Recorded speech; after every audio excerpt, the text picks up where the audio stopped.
본 방송에서 제공하는 투자 정보는 투자 판단에 대한 조언입니다.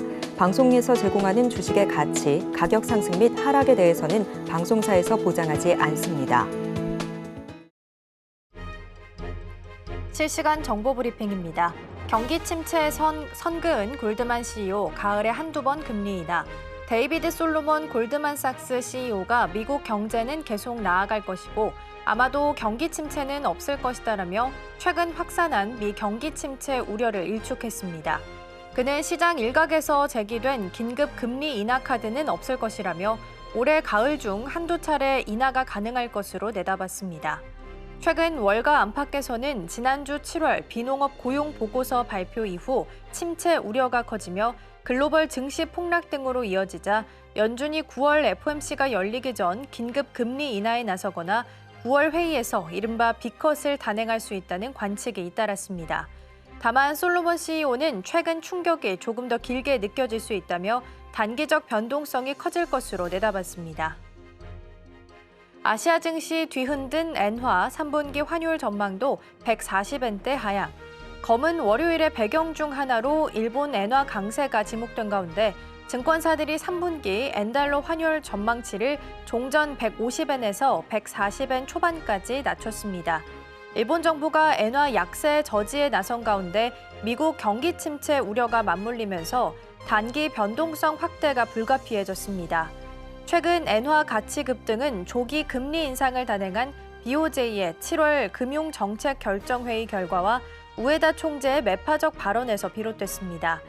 BOJ는 연내 추가 인상 가능성을 열어뒀으며 인상 한계도 0.5%로 보지 않는다고 밝혔습니다. 동시에 글로벌 시장에서 엔캐리 트레이드 청산 역시 엔화 절상 속도를 더욱 높인 것으로 관측됐습니다. 시장에선 금융시장 내 변동성이 커졌다는 데 공감대가 형성됐습니다. NH투자증권은 당분간 미 국채 금리 변동성 확대와 맞물린 엔캐리 트레이드 청산 가능성이 엔달러 환율의 추가 하락을 자극할 가능성이 높다고 짚었습니다. 미국 주식 주간 거래 먹통으로 드러난 증권사 민낫 금감원도 조사. 글로벌 증시 폭락으로 인한 미국 현지 대체 거래소 주간 거래 중단의 여파가 계속되고 있습니다. 특히 일부 증권사에서는 미국 주식 주간 거래 결제 취소 이후 원상 복구 과정이 늦어지며 정규장에서도 거래가 먹통이 돼 투자자들의 원성이 이어지고 있습니다. 타 증권사에 비해 복구 과정이 늦어진 증권사 MTS, HTS 이용자들은 갈아타기는 물론 금융감독원 민원 등 적극적 불만 제기에 나서고 있는 모습입니다. 금감원도 사실관계 파악에 나섰습니다. 한 증권사 관계자는 이번 주간 거래 취소 및 중단에 대해 이번 거래 직권 취소는 블루오션 측과의 계약에 따라 전 증권사에서 동일하게 발생한 이슈라며 투자자 피해 최소화를 위해 내부 보상 프로세스에 따라 보상 여부를 검토할 예정이라고 설명했습니다. 대내외 변동성에 흔들리는 투자자들 안전자산으로 대피. 대내외 리스크에 글로벌 금융시장이 동요하면서 잠시 시장을 관망하려는 투자 자금을 안전자산이 흡수하고 있습니다. 단기 채권, 금리를 담은 파킹형과 금 등 전통적인 피난처가 부상한 가운데 관련 ETF도 자금 유입이 증가하는 추세입니다. 하나증권은 다양한 변수들과 불확실성 요인들이 등장하면서 시장 대응이 어려운 시기에 파킹형 ETF가 회피처로 활용되고 있다고 분석했습니다. 안정적인 수익에 대한 관심이 커지면서 금 관련 ETF도 주목받고 있습니다. IBK 투자증권은 글로벌 경기 불안에 대한 우려가 높아진 데 따라 금 수요가 개선되면서 달러와 약세 수혜 및 안전자산 선호가 동시에 반영되고 있다고 진단했습니다.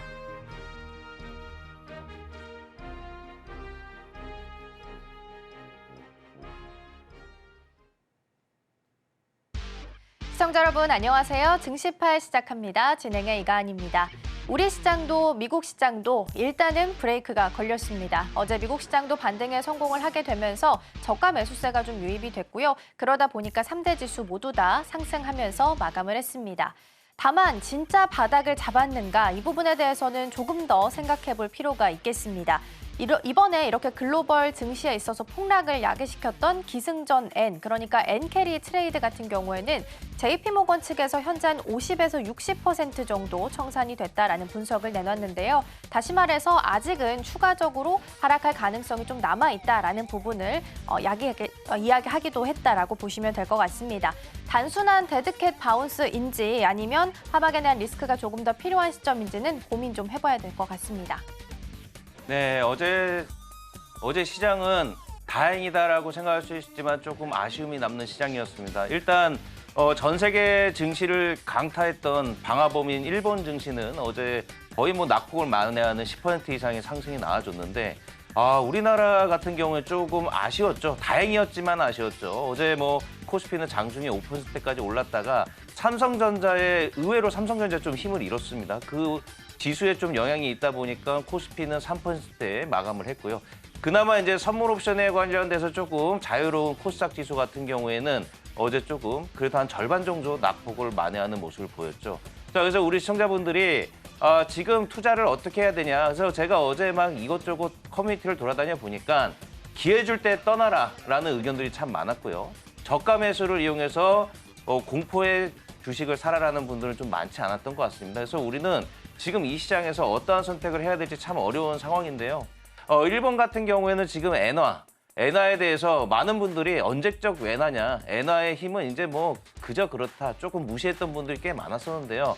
다시 한번 이 엔화의 무서움을 느껴볼 수 있는, 저도 태어나서 미국 지수와 우리나라 지수가 저렇게 폭락하는 경우는 거의 처음 경험하는 일이었을 것 같습니다. 그래서 많은 분들이 지금 시장 자체를 거의 처음 경험하는 시장이다 보니까 지금 이 상황을 조금 기록해 주시면 좋을 것 같습니다. 어떤 것을 기록하면 좋으냐면요. 어저께 같은 경우에 월요일이죠. 월요일의 고가보다 어제 마감됐던 개별 종목들 중에서 고점이 종가보다 높았던 종목들이 좀 있었습니다. 특히 이제 실적주로 지금 좋은 모습을 보이는 HD 현대 중공업 같은 경우, 그 다음에 일진전기, 그 다음에 이제 미용기기 관련돼서 파마리서치 이런 종목들, 그 다음에 바이넥스나 삼성바이오로직스 이런 종목들이 월요일에 그 아픔을 겪고 나서도 전일 고가보다 어제 종가를 높이는 모습을 보였거든요. 그래서 이런 종목들이 왜 이렇게 시장에서 잘 버텼냐, 이 단서들을 좀 우리가 찾아서 학습하시고, 어차피 역사는 계속 반복됩니다. 이러한 지수 사항이 또 나왔을 때, 뭔가 이렇게 조금 불안한 시장이 보였을 때 어떠한 종목 우리가 공략하면 조금이나마 시장에서 안전할 수 있는지 좀 우리가 찾아본다면 앞으로 더 좋은 투자가 되지 않을까 하는 생각이 좀 들고요. 그리고 이제 앞으로 우리 시청자분들이 조금 조심해야 될 것들이 있습니다. 지금 시장은요, 1회 1비하는 시장이에요. 어저께 상승이 나왔다고 해서 오늘 상승을 할까요? 다들 물음표가 나오실 겁니다. 왜? 어제 미국 증시가요, 생각보다 약했거든요.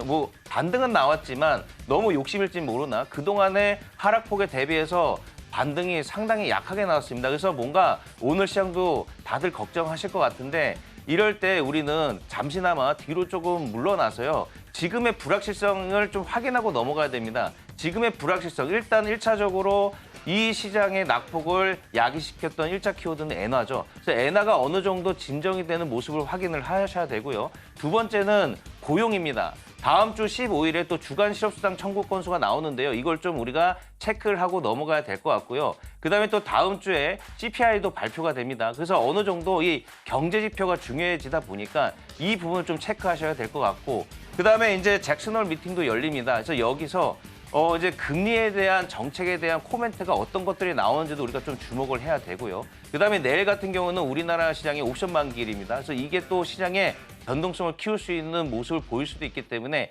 일단 이번 주와 다음 주, 그다음에 8월 거의 말미까지는 우리가 조금 이런 불확실성을 야기시켰던 부분의 경제 지표나 이런 부분들을 조금 짚고 넘어가자. 그래서 좀 지금 현금을 갖고 계신 분들은 무리한 투자보다는 조금 이런 거를 돌다리도 두드려보고 한번 체크해 보시는 게 어떨까 싶고요. 그래서 오늘 우리 증시 8에서도 이런 부분을 계속 팔로우 해드릴 테니까 계속 시청해 주시면 좋을 것 같습니다. 네, 진짜 바닥을 잡아가는 건지 아니면 추세를 돌리는 시점에 놓여 있는 건지 전략들 다시 한번 꼼꼼히 점검해 보도록 하겠습니다. 자, 그럼 증시팔 본격적으로 출발해 보도록 하겠습니다.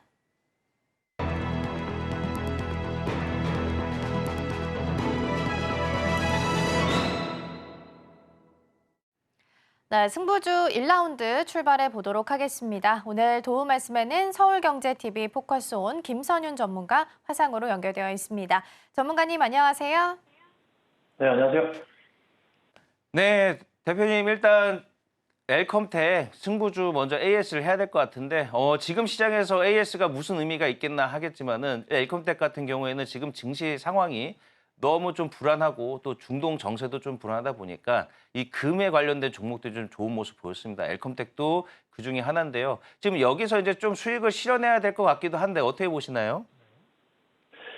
네, 중동 전쟁 이슈가 시끄럽죠. 이게 지금 보시면 이란 쪽이나 해서 12일 이스라엘 명절에 뭐 공습을 할 수도 있다 이런 얘기가 좀 들립니다. 그래서 한동안은요 이쪽 금 관련주들의 이슈들이나 뭐 중동 전쟁 이슈들은 쉽게 사그러들지 않을 겁니다. 그래서 어제 뭐 시장이 어찌 반등이 나왔으니까 좀 올랐다 판단을 하고 있는데요. 급하게 매도하실 건 없어요. 사실 지난 이제 월요일 날도 급등이 좀 나왔었고 바로바로 또 올려치는 모습이 나오기 때문에 전고점 상황으로도 1,500원 이상의 흐름들은 다시 한번 볼 수가 있을 것 같고요.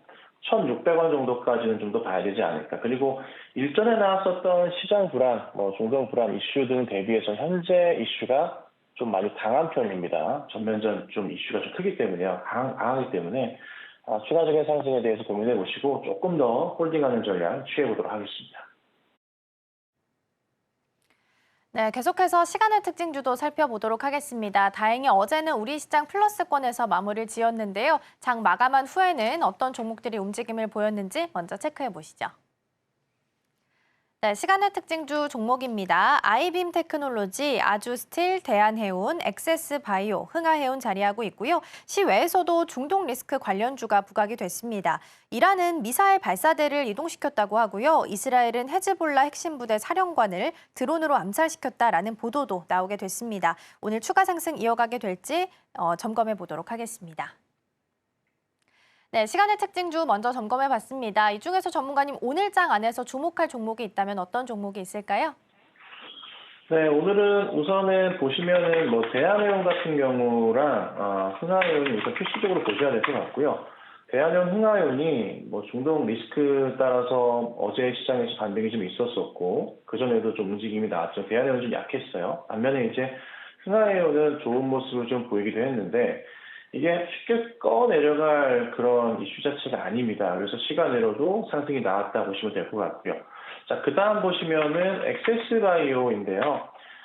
코로나 이슈가 조금 확진자가 크게 늘면서 조금 이슈가 되고 있습니다. 엑세스바이오뿐만 아니라 수젠텍 같은 경우도 제가 계속 며칠간 정책에서 말씀을 드리면서 급등이 좀 나오고 있는 모습이기도 하고요.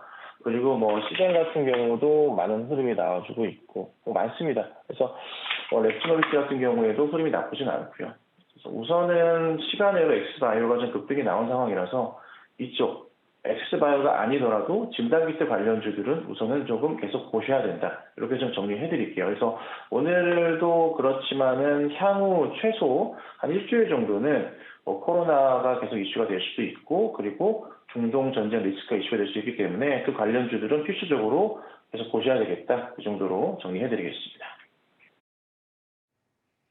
네, 그렇다면 이제 오늘 장의 좀 특징 섹터를 좀 봐야 될 텐데요. 시장이 지금 조금 혼란스럽다 보니까 개별적인 이슈로 움직이는 좀 테마로 가야 될 것 같습니다. 역시나 말씀해 주셨던 중동 관련된 확전, 관련된 종목들, 해운주라든지 석유, 화학, 그다음에 가스 관련주들이 좀 관심 가져야 될 것 같은데 지금 일단 이란에서는 계속적으로 이스라엘에 대한 공격을 하겠다라고 말만 하고 있는 상태긴 한데요. 이제 좀 달라진 거라면 이스라엘이 선제 타격도 지금 논의하고 있다. 이런 얘기들이 나오고 있습니다. 지속적으로 뉴스들이 나오는 상황인데 이 종목들 변동성도 좀 크거든요. 이 부분 단기 트레이딩 관점을 좀 전략을 짜주시면 좋을 것 같습니다. 네, 보시자면 고민스러우실 것도 같은데 시장에서 우선은 보셔야 될 게 중동 전쟁 리스크라고 하면은 석유 관련주들이 계속 이슈가 되고 있고요. 신구석유나 보시면 차트 괜찮죠? 그다음에 한국석유 같은 경우도 계속 반등하는 모습이 나오기도 하고 그다음에 천연가스로 넘어가 보면은 GSE 같은 경우도 어제 추가적인 급등이 좀 나왔어요. 월요일도 그랬었지만서도 또 그다음 해운 쪽으로 볼 수 있겠죠. 해운 쪽으로는 흥하해운이 굉장히 주목을 하셔야 될 상황이기도 하고, 그다음에 뭐 SPX 그린 로지스 같은 경우에서도 반등 포인트가 있기도 하고요. 이런 종목들이 많습니다. 대한해운도 그 중에 하나이기도 하고, 또 하나 방산 쪽으로 넘어가 보자면은 어제 스테코 같은 경우가 상한가를 들어가기도 했고요. 스택도 좋은 모습이었고, 휴니드 같은 경우에도 굉장히 급등하는 모습이 나왔었죠. 이 종목들을 제가 계속 정태에서 지난주부터 월요일 계속 얘기를 좀 드리고 있는데, 이 중동 전쟁 리스크는 쉽게 이거 해서 안 됩니다. 지금 12일 정도가 예측이 되는데, 그 전에 아마 선제 타격을 하던 어떤 이슈가 생기던 분명히 일이 발생할 겁니다. 그래서 다음 주잖아요. 그래서 다음 주 또 시장이 국내 증시가 또 어떻게 흘러갈지 모르겠어요. 우선은 근데 시장은 지금 어제 뉴욕 증시 흐름이 생각보다 재미없었거든요. 그리고 시간외로도 하락하는 종목이 꽤나 좀 눈에 들어오기도 하고, 물론 이제 IT, AI 관련주들의 상승이 나오긴 했지만 조금 약한 거는 사실입니다. 그래서 오늘 국내 증시뿐만 아니라 앞으로 수일 동안의 국내 증시는 어쩔 수 없어요. 중동 전쟁발 리스크로 흔들릴 가능성이 있습니다. 물론 엔켈의 트레이드 이슈 관련해서는 한번 시끄러웠지만은 한 50% 이상 청산됐다고 하면서 안정권으로 좀 들어가 있는 상황이기 때문에 시선은 어디로 가냐? 무조건 중동 전쟁입니다. 이거 꼭 보셔야 되고요. 관련주들도 계속 체크하시면서 대응하시면 좋겠습니다. 그리고 이제 최근에 이제 코로나 관련돼서 특히 진단키트주들이 움직입니다. 근데 개인적으로 제 생각은 조금 시젠의 사례를 봤을 때 진단키트 코로나에 관련된 이슈가 없어지면 엄청난 취약점을 드러냈기 때문에 이 종목들 같은 경우에는 우리 조금 트레이딩을 하는 스킬이 부족하신 분을 좀 건들면 안 될 것 같은데 대표님 생각은 어떠신가요? 네, 좋은 지적이세요. 지금 현재 보면 시젠도 그렇고 급등락을 반복하지만 바닥에서 튀는 모습이고, 최근에 가장 많이 올랐었던 관련주가 수젠텍이 정말 많이 올랐죠. 그리고 휴마시스 같은 경우에도 나쁘지 않은 모습을 좀 보여줬어요, 어제는. 자, 근데 이 종목들이 말씀 주신 것처럼 단기적인 이슈로 끝날 수도 있습니다. 그런데요, 코로나가 잘 아시겠지만, 한번 퍼지기 시작하면은 그 속도 자체가요, 굉장히 빠르게 퍼집니다. 그러니까 제곱의 제곱으로 커진다고 알고 있잖아요, 저희가요, 확진자 수가. 그래서 한동안은 이 수치가 유지될 수가 있기 때문에 저는 그래도 봐야 되지 않을까 싶어요. 물론 비중에 대한 고민은 크게 하시면 안 되겠지만 적당량 보셔야 되고요. 진단키트만 보실 게 아니라 지금 현재 아시겠지만 병원도 굉장히 어떻게 됩니까? 네, 이용하기가 힘듭니다. 그렇다 보니까 치료제도 보셔야 되고, 한국 BNC도 될 수가 있을 것 같기도 하고, 샤페론이나 국전약품 같은 경우에도 관련 치료제 이슈가 좀 있을 수가 있겠고요.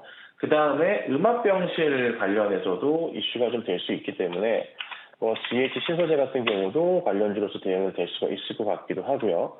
코오롱 글로벌의 대표적인 예제 대목이었죠. 코오롱 글로벌 같은 경우에도 어느 순간 이슈가 될 수도 있겠습니다. 자, 물론 이제 조금은 음압병실 치료제 이쪽까지는 안 갈 거예요.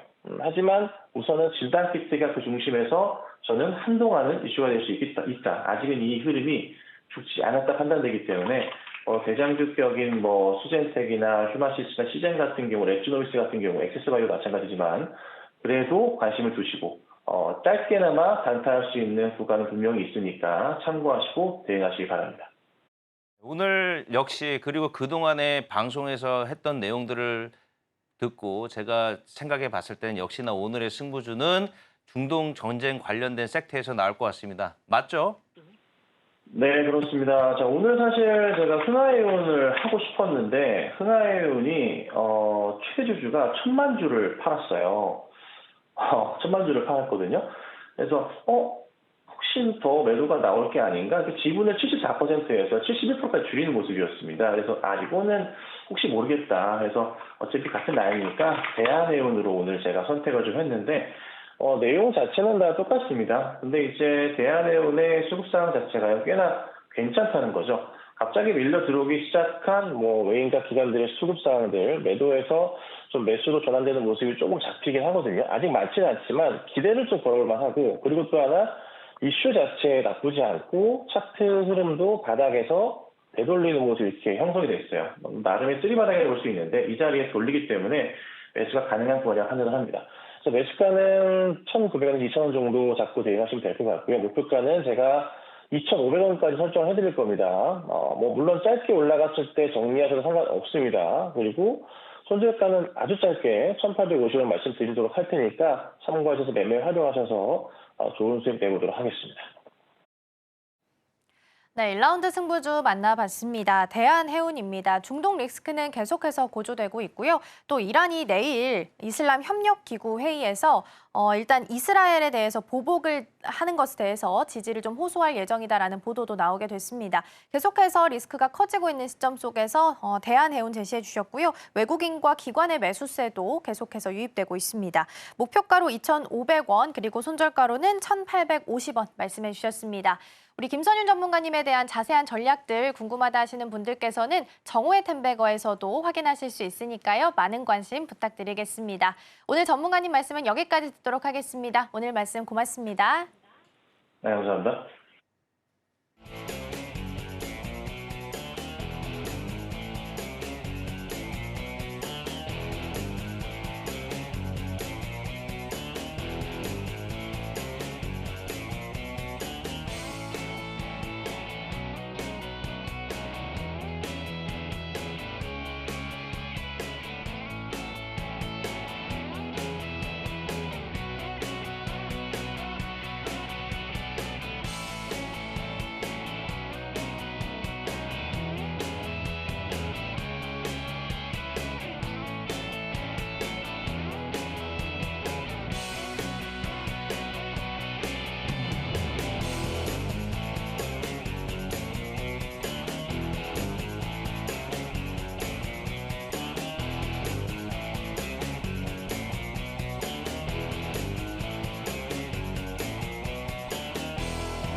승부주 2라운드 출발해 보도록 하겠습니다. 오늘 이 시간은 뉴스탁 유창희 대표와 함께 이야기 나눠보겠습니다. 대표님 어서 오세요. 안녕하십니까. 자, 월요일 시장 상황 때문에 어저께 이제 승부주 리뷰를 조금 스킵했는데요. 오늘 좀 월요일에 제한됐던 종목 확인해 보시겠습니다.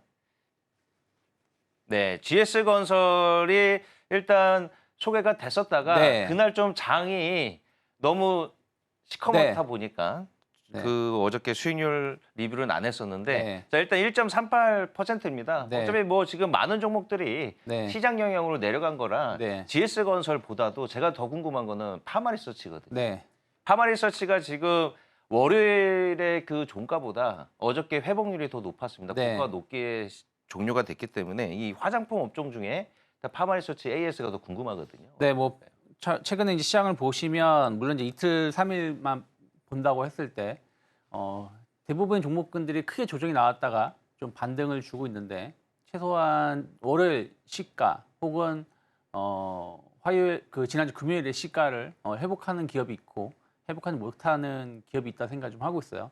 근데 일단 파마시 리서치는 거의 뭐 금요일 시가 언저리까지 네. 올라오면서 마무리가 됐습니다. 일단 아직은 박스권이기 때문에 명확하게 방향을 잡았다라고 말은 못하지만 어쨌든 이렇게 폭락장에서도 사실은 주가가 빠진 건 거의 없지 않나 생각을 좀 하고 있어요. 그만큼 실적에 대한 어떤 기대감들 그리고 좀 매수 심리가 계속 살아있지 않나 생각을 좀 하고 있기 때문에 뭐 저는 조금 더 끌고 가신 전략이 맞지 않을까 판단을 좀 하고 있습니다. 역시나 실적이 뒷받침되는 종목들은 네. 이런 시장에서도 흔들리지 않는구나 좀 느꼈는데 그리고 어제 또 궁금했던 게 자동차 섹터였습니다. 네. 특히 기아도 제안을 주셨잖아요. 네. 기아도 지금 회복률이 월요일 종가를 넘어간 모습입니다. 네. 그래서 자동차 전반적으로 어제 좀 좋은 모습 보였거든요. 네. 근데 지금 시장의 분위기는 저번 주까지만 해도 이제 하반기 판매량이 줄 것이다. 네. 이제 피크아웃 우려가 있다 해가지고 좀 안 좋았잖아요. 근데 또 이 시장에서 또 빛을 내고 있습니다. 어떻게 네. 해석하시나요? 일단은 자동차가 이건 저만의 생각이지만 엔고의 수혜가 있는 것이 아닌가 생각을 좀 하고 있습니다. 네. 왜냐하면 토요타 기준으로 따진다면 N달러 환율 기준으로 1엔이 오르게 된다면 연간 500엔의 적자, 그러니까 수익이 줄어든다고 합니다. 근데 최근에 보면은 엔화가 1달러당 162엔까지 갔다가 뭐 140엔 초반까지 밀렸다가 지금 어저께 145엔까지 올라온 거다 보니까 근데 앞으로 더 엔화 강세는 뭐 지금 같은 속도는 아니지만 조금 더 강세가 이어질 가능성이 높다라고 좀 점쳐지고 있는 거 아니겠습니까? 아무튼 미국과 일본 간의 금리 차이가 줄어들 것이고 또 거기에 따라 엔캐리 청산이라든지 이런 부분들이 좀 있기 때문에 그래서 그런 것들을 감안한다라면 의외로 우리가 그동안 이제 엔화가 강세를 띠면서 엔캐리 트레이드 청산에 대해서 걱정만 했었던 것이지 사실은 예전 같으면 엔화 강세 수혜주 이렇게 찾는 경우도 많이 맞습니다. 있었거든요. 네. 그리고 원화는 사실은 최근에 보면은 그렇게 강세를 띠지 못했습니다. 네네네. 여전히 1,380원, 70원대에서 80원대에서 움직임이 나오고 있기 때문에 그런 걸 감안한다면 자동차 주들은 전통적으로 일본하고 최대 경쟁을 할 수밖에 없는 상황이고 근데 제가 지난주에 말씀드린 것처럼 영업이익률 흐름에서 보신다라면 그럼 토요타가 영업이익이 많이 떨어질 수 있다는 것이죠.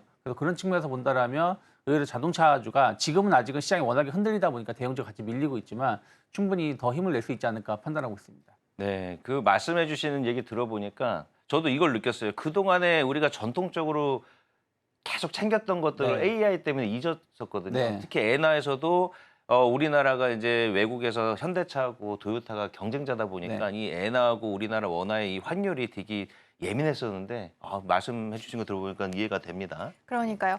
방금 들어온 소식 있어서 먼저 체크하고 넘어가 보도록 할게요. 일단 로이터 통신 보도인데요. 삼성전자 HBM3 8단 엔비디아 퀄 테스트 통과했다라는 소식이 지금 전해졌습니다. 일단은 8단 통과는 지금 방금 나온 것으로 보이고요. 후속 보도는 저희가 나오는 대로 계속해서 체크를 좀 해보도록 하겠습니다.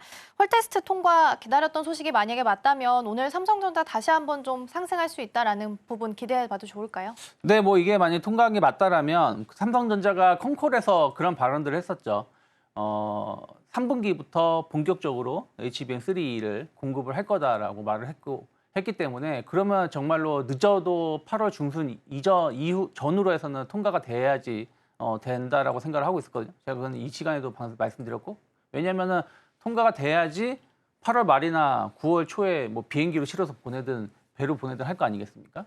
그래서 그 소식이 이게 맞다라면 충분히 좀 수혜를 입을 수 있지 않을까 생각 좀 하고 있는데 다만 어저께 삼성전자가 사실은 아침에 이제 하이닉스랑 비슷하게 한 4% 기세좋게 올라오다가 삼성전자는 거의 1% 후반대에서 상승 마감을 하고 하이닉스는 4% 정도 시가를 거의 지켜준 시가 언저리에서 마감을 했었는데 삼성전자가 그 사이에 나온 뉴스가 중국의 HBM을 상당히 공급을 많이 하고 있다.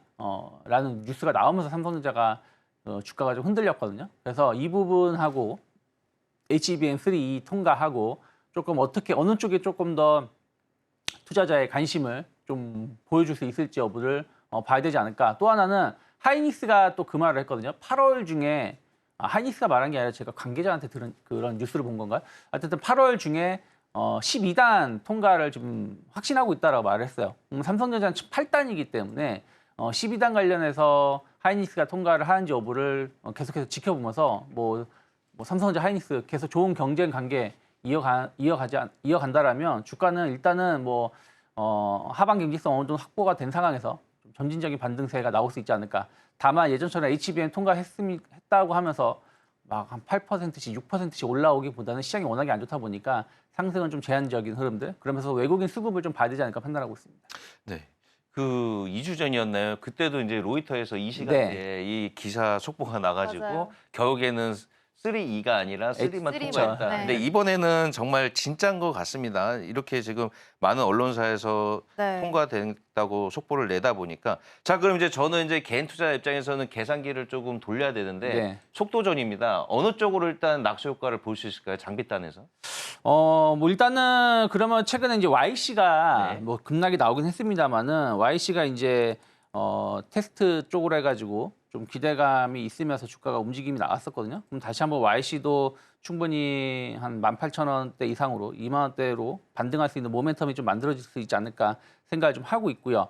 그리고 뭐 관련된 기업들을 좀 본다라면 뭐 TLB라든지 뭐 그리고 리노공업 같은 기업들, 뭐 그리고 TFE 뭐 이런 기업들이 약간 삼성향으로 우리가 좀 알고 있기 때문에 그런 쪽에 대해서 어떤 매기가 좀 더 들어올 수 있을지 여부를 봐야 되지 않을까 판단하고 있습니다. 네, 근데 일단 시장 자체 분위기가 하필 안 좋은 분위기에서 지금 이 뉴스가 생겼기 때문에 우리 시청자분이 너무 들뜬 상태에서 네. 투자하기보다는 조금 분할 매수 관점으로 좀 보시는 게 좋을 것 같다는 네, 그러니까 말씀을 예를 주셨습니다. 들어서 뭐 아침에 급등한다고 해서 물론 이제 중소형 흐름들은 좀 더 다르겠습니다만은 어쨌든 삼성전자 기준을 따졌을 때 얼마나 급상승이 나올지 모르겠지만 추격 매수하기보다는 좀 흐름을 좀 지켜보면서 지금 어쨌든 나스닥선물이 또 조금 약보합 정도 흐름을 좀 보여주고 있는 거 아니겠습니까? 네. 그래서 아직 시장은 완벽하게 지금 바닥이 확인됐다라기보다는 이제 진바닥을 향해서 앞으로 한 일주일에서 2주 정도는 움직일 가능성이 높기 때문에 조급하게 주식을 사지 않아도 전 충분히 좋은 기회 줄 수 있지 않을까 판단하고 있습니다. 자, 그리고 이제 뭔가 이제 똥모를 튀길 것 같은 느낌이 드는 뉴스가 하나 있습니다. 지금 슈퍼마이크로 컴퓨터가 실적이 지금 생각보다 많이 예상치를 하회를 하는 모습 보여줬습니다. 역시나 이익률 단에서 거의 뭐 엄청 안 좋은 모습을 보였습니다. 네. 이 부분이 오늘 이제 삼성전자 이 좋은 뉴스가 없었다면 제가 이 질문을 하려고 그랬거든요. 이 반도체 전반적으로 어제 좋은 모습 보였다가 오늘 또 파란불 많이 보이는 거 아닐까요? 질문을 하려고 그랬는데 네. 이 부분이 이제 또 어느 정도 트리거가 되지 않을지 걱정입니다. 어떻게 좀 해석을 하면 좋을까요? 저는 조금 영향은 좀 일부 있을 수 있다 생각 좀 하고 있어요. 지금 이제 어제는 1.3% 상승을 했고요. 지금 시간에서는 12% 정도 하락을 하고 있기 때문에 아직 차트에는 지금 반영이 좀 안 되고 있습니다만은 매출은 얼추 시장 예상치를 맞춰줬습니다. 53억 달러, 53억 1억 달러고요. 그 예상치는 53.2억 달러였기 때문에 0.1억 달러 정도 차이가 좀 있었다 생각하고 있고요. 연간 매출 예상치도 애널리스트들은 236억 달러 2025년 기준으로 예상을 하고 있는데 260에서 300억 달러로 제시를 했습니다. 그러니까 사실은 매출하고 내년 가이던스도 맞췄습니다. 내년 가이던스도 오히려 한 10% 이상 높게 잡아놨으니까요. 근데 이제 영업이익단에서 수익성을 좀 자신을 못한 것 같습니다. 원래 이제 목표치가 영업이익률이 한 14%에서 17% 예상을 했는데 발표한 거는 이제 한 11% 정도 약간 이번에 영업이익률을 달성했다라고 합니다. 그러다 보니까 뭐 아무리 매출이 많아도 영업이익률이 떨어지면은 우리가 생각했었던 것보다 수익성이 좋지 않은 거 아닌가라는 좀 걱정을 좀 하면서 주가가 급락이 나오고 있는데 일단은 뭐 이 부분은 또 다르다 생각을 좀 하고 있어요. 슈퍼마이크론의 역할 그리고 우리나라 하이닉스, 삼성전자 또 미국의 마이크론 테크놀로지의 역할은 전 다르지 않을까 생각을 좀 하고 있습니다. 그래서 약간의 영향은 줄 수 있겠습니다만은 엔비디아가 폭락기에 나오는 건 아니기 때문에 조금 더 지켜보면서 침착하게 대응하시면 좋지 않을까 판단하고 있습니다. 네, 시장의 키워드가 침착이 아닐까 싶습니다. 일단 좋은 소식과 악재 한 가지씩 좀 살펴봤고요. 일단 삼성전자랑 SK하이닉스를 좀 비교해 보면요. 삼성전자는 고점 대비해서 한 20% 정도 빠졌다면 SK하이닉스는 한 40% 정도 밀려난 것 같습니다. 가격적인 메리트 이렇게 두 가지만 봤을 땐 일단 지금은 SK하이닉스가 좀 더 높은지 궁금하고요. 더불어서 일단은 지금 미국 상무부에서 보조금 지급하겠다라는 소식도 일단 전해졌습니다. 네. 호재로 작용할 수 있을까요? 저는 충분히 호재로 작용할 수 있다 생각을 좀 하고 있습니다. 말씀하신 것처럼 삼성전자는 이번 주에 급락이 나오면서 사실은 지난주까지는 삼성전자 버텨주고 있었어요. 큰 조정 없이 잘 버텨주고 하이닉스만 큰 조정이 나왔는데 이번 주 들어서 삼성전자도 뭐 급락이 나오면서 거의 뭐 연중 최저치를 갱신하면서 7만 원대까지 7만 원 초반까지 하락을 했고요. 하이닉스 같은 경우도 어제 좀 반등을 주긴 했습니다만 16만 원대까지 하락을 했는데 저는 가격적인 메리트는 지금 하이닉스가 좀 더 높다 생각 좀 하고 있습니다. 어찌되었든 뭐 삼성전자 HBM3E를 공급한다고 하지만 만약에 이제 HBM3E의 매출이 하반기 매출이 만약에 뭐 100억 달러다. 그러면 삼성전자의 매출 비중은 한 10억 달러 정도 수준이 아닐까 생각 좀 하고 있습니다. 하이닉스가 한 7, 80%는 차지할 거고 나머지 마이크로 테크놀로지가 한 10에서 15%, 그 나머지 삼성전자가 10% 내외의 비중을 차지하지 않을까 생각 좀 하고 있어요. 왜 그러냐면 제일 늦게 통과를 했기 때문이죠. 그러니까 제일 늦게 통과를 했다는 얘기는 이미 마이크로는 지금 생산을 하고 공급을 하고 있을 수도 있다라는 거기 때문에 이러한 뭐 흐름을 본다라면 여전히 하이닉스의 매출 비중은 크게 줄어들지 않을 수 있다 생각을 좀 하고 있고 또 어차피 지금 HBM3E는 공급이 부족한, 그러니까 수요가 너무 많아서 공급이 부족한 상황입니다. 그래서 어느 기업이 들어왔다고 해서 내 매출이 줄어들진 않겠죠. 하지만 이제 아까 말씀드린 것처럼 만약에 하이닉스가 12단을 8월 달에 통과를 한다. 그러면 또다시 한번 기술력이 입증되는 부분들이고 또 이 제품 위주로 또 제품이 만들어질 수밖에 없는 부분들이기 때문에 죄송합니다. 그래서 저는 일단 가격적인 메리트는 하이닉스 쪽이 좀 더 좋지 않을까 판단하고 있습니다. 네, 반도체 투톱 모두 다 펀더에는 변화가 없는 상황입니다. 월요일날 많이 내리긴 했지만 어제 조금씩 반등을 좀 보였고요. SK 하이닉스가 조금 더 큰 상승폭을 기록을 좀 하는 모습이었습니다. 일단 둘 다 오늘 두 종목 모두 다 호재가 좀 하나씩 자리하고 있기 때문에 오늘 시장 안에서는 어떤 추가 상승을 보일 수 있을지 기대해 보셔도 좋을 것 같습니다. 자, 오늘 시장 안에서는 어떤 내용을 주목해 보면 좋을지 승부 이슈 먼저 이어서 확인해 보도록 하겠습니다. 네, 오늘의 주제입니다. 잇따른 전기차 화재, 국내 배터리 업체 반사 이익이라는 주제이고요. 아마 기사로 많이 접하셨을 텐데 특정 브랜드에 있는 전기차에서 화재가 발생을 했습니다. 들여다보니까 이제 중국산 배터리다 보니까 오히려 그럼 이제 우리나라가 좀 더 반사 이익을 받을 수 있나라는 기대감도 커지거든요. 네. 그러니까 좀 안 좋은 소식이 최근에 계속 나오고 있는 것 같아요.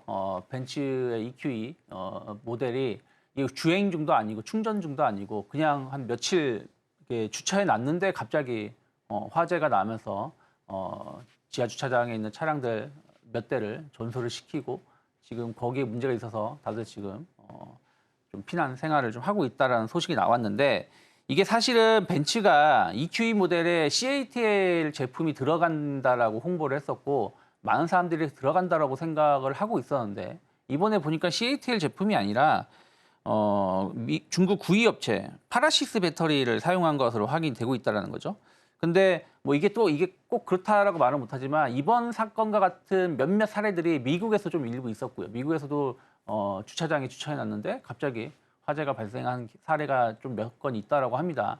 그래서 그 제품도 배터리가 뭐 CATL이 아니지 않을 수도 있지 않냐라는 얘기가 좀 나오고 있는데 일단은 이 부분에 대해서 만약에 조금 문제가 발생한다라면 벤츠가 명확하게 고지를 안 한 거거나 마찬가지라고 저는 생각을 좀 하고 있어요. 왜냐하면 여전히 전기차는 배터리의 가격 비중이 40% 이상, 40%를 차지하기 때문에 이 부분을 홍보는 CATL이라고 했는데 전혀 딴판인 상당히 낮은 업체 제품을 사용했다라는 문제가 있는 거죠. 또 이걸 개발하는 와중에서 원래 파라시스하고 개발을 좀 했었다가 문제가 좀 제품에 좀 그 설계상에 문제가 있었다는 것도 나왔었기 때문에 이 부분이 물론 그렇게 가지는 않겠지만 만약에 제2의 폭스바겐 사태처럼 좀 문제가 확대가 된다라면 상당히 중국산 배터리에 대한 어떤 인식이 많이 안 좋아질 수 있다 생각 좀 하고 있습니다. 또 어저께 같은 경우는 레이 EV 같은 경우도 제 뉴스를 보니까 그 고장이 난 건지 어떤 건지 모르겠는데 운송 중에 화재가 났다라는 뉴스가 나온 걸 봤고요. 또 뭐 꼭 중국 배터리는 아니지만 또 EV6인가요? 뭐 기아의 그 제품도 뭐 어제 좀 화재가 났었다 하면서 최근에 이제 배터리 업체 그러니까 전기차의 화재가 계속 시장에서 조금은 이슈가 되고 관련된 차량을 운행하시는 분들 또 관련된 차량 갖고 계신 분들에 대해서 그 부분에 대해서 조금은 불안감이 좀 높아지고 있지 않나 생각 좀 하고 있습니다. 근데 또 우리는 투자를 해야 되는 부분들이기 때문에 조금 더 이것을 확장해 나간다라면 어저께 우리나라 기업들 보면은 배터리 관련된 기업들이 많이 올라왔었어요. 그리고 또 사실은 지난 월요일 같은 경우도 배터리 관련된 기업은 오전까지만 하더라도 코스닥이 사이드카 발동을 할 때도 배터리 업체들은 약간 버티는 모습이었습니다. 큰 폭의 하락이 아니라. 근데 사이드카 발동하고 서킷을 발동하면서 배터리 관련된 기업들도 마저도 이것을 하락을 버티지 못하고 급락으로 마감을 했는데 어저께는 대부분의 많은 기업들이 그저께 하락을 상당 부분 되돌려놨다. 여기에 좀 우리가 조금 주목을 한다라면 아무래도 이제 소비자 인식들이 약간 중국산 저품질 배터리에 대해서 불안감을 조금 확산이 더 커진다라면 국내 제품에 대한 어떤 인지도가 더 높아질 수 있지 않을까 생각을 좀 하고 있고요. 지금 커뮤니티 관련해서는 배터리 인증제를 도입해야 된다. 그리고 ESG 소비자 선택권을 줘야 된다라고 얘기가 나오고 있습니다. 한마디로 무슨 얘기냐면 이 차량에는 어느 회사의 배터리가 탑재되어 있습니다. LG 에너지솔루션이다, 뭐 삼성 SDI다, 뭐 중국산이면 중국산 어느 회사께 들어있다라는 것을 공개를 해야 된다는 거죠. 지금은 그냥 서비스 센터 가가지고 내 차에 배터리가 뭡니까? 라고 물어봐야지 알려준다고 하니까요. 근데 이게 왜 중요하냐면 어느 회사의 배터리냐에 따라서 화재를 예방하거나 했을 때 도움이 될 수 있는 부분들이 좀 있다는 거죠. 내가 이거 알고 있을 때. 또 두 번째는 소비자가 선택을 할 수 있게끔. 지금은 그냥 업체가 딱 만들어서 인도하는 수준이지만 내가 조금 더 비싼 돈을 주더라도 나는 뭐 LG 에너지솔루션 제품을 받고 싶다. 나는 조금 돈을 아끼고 싶으니까 뭐 CATL 제품을 받고 싶다. 한 선택권도 줘야 되는 거 아니야? 이거 옵션으로 해가지고 그런 얘기도 좀 나오고 있습니다. 그렇게 되면 아무래도 이제 우리나라 업체들이 조금 더 수혜를 입을 수 있지 않을까 생각하고 있고 국토부가 부랴부랴 좀 나서서 내년 2월쯤에 전기차 배터리 안정성 인증제를 도입을 하겠다라고 하고 있습니다. 그래서 국내 배터리 업체들은 이미 기술력이 확보가 되어 있는 상황이고 상당히 이제 뭐 3원계 쪽으로 해가지고 높은 시장 점유율을 차지하고 있죠. 아무리 중국 업체가 이쪽 배터리 쪽으로 저가 공세를 한다고 해도 여전히 CATL하고 LG 에너지솔루션의 점유율은 큰 차이가 안 나고 있거든요. 그래서 저는 어떻게 보면 우리나라 업체들이 좀 기회가 될 수도 있지 않을까 생각을 좀 하고 있고요. 특히 예전에 보면 2년 전인가 그때 많은 사람들이 저 벤츠가 LG 에너지솔루션하고 손을 안 잡고 CATL하고 손을 잡았다. 그러니까 빨리 우리나라 기업들도 LFP로 가야 된다. 막 이런 얘기를 했었던 적이 좀 있었는데 오히려 그것이 가지 않은 게 다행이라 생각을 좀 하고 있고요. 또 3원계하고 LFP하고는 좀 차이가 있다라고 생각을 좀 하고 있어요. 그러니까 우리나라 기업들 LFP를 못 만드는 게 아닙니다. 기술력도 다 갖고 특허도 다 갖고 있어요. 다만 LFP로 중국하고 경쟁했을 때는 경쟁이 안 된다라는 걸 알고 있기 때문에 3원계로 계속 끌고 가고 있는 거거든요. 그것이 앞으로 어떻게 보면은 빛을 볼 수 있다 생각하고 있고 물론 그렇다고 해서 이것이 바로 배터리 업체들이 과거의 영광을 누릴 수 있다는 건 아니지만 어찌됐든 이제 주식시장이 큰 조정이 나왔을 때 상대적으로 덜 조정이 나오고 또 오히려 좀 버텨주는 기업들이 그 다음에는 조금 더 상승 랠리가 나왔기 때문에 제가 뭐 예전에도 한번 언급해드렸지만 고성능 배터리 관련돼서 특허가 있거나 기술이 있고 좀 매출이 나오는 기업들은 조금 꾸준히 좀 체크를 해야 되지 않을까 판단하고 있습니다.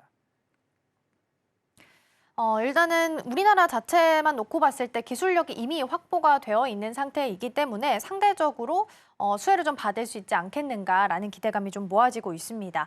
근데 대표님 2차 전지는 사실 실적 열어보니까 너무 네. 뭐 기대가 좀 작긴 했지만 그럼에도 불구하고 더 낮았던 것 같아요. 그럼에도 네, 맞습니다. 주가는 좀 잘 버티는 종목들이 꽤나 있었고요. 네. 그러면 이걸 업황이 좀 돌아서고 있다, 회복되고 있다라고 해석을 해야 되는 건지 아니면 가격 메리트 때문이라고 봐야 되는 건지도 궁금해요. 저는 일단은 일시적으로 가격 메리트가 좀 발생한 것이 아닌가 생각을 좀 하고 있어요. 그러니까 업황은 여전히 좋지 못하죠. 전기차 캐즘이라고 해가지고 조금 문제가 여전히 전기차 시장의 성장이 좀 둔화되고 있고 또 주요 업체들이 전기차 관련된 계획을 조금 상당히 좀 뒤로 미루는 모습을 좀 보여주고 있습니다. 하지만 현대차, 기아의 그 상반기만 본다고 하더라도 미국 시장에서 전기차 판매율이 계속해서 증가하고 있는 부분들이 좀 있다 생각을 좀 하고 있고요. 그리고 또 이제 배터리 관련해서는 꼭 전기차만 있는 건 아니죠.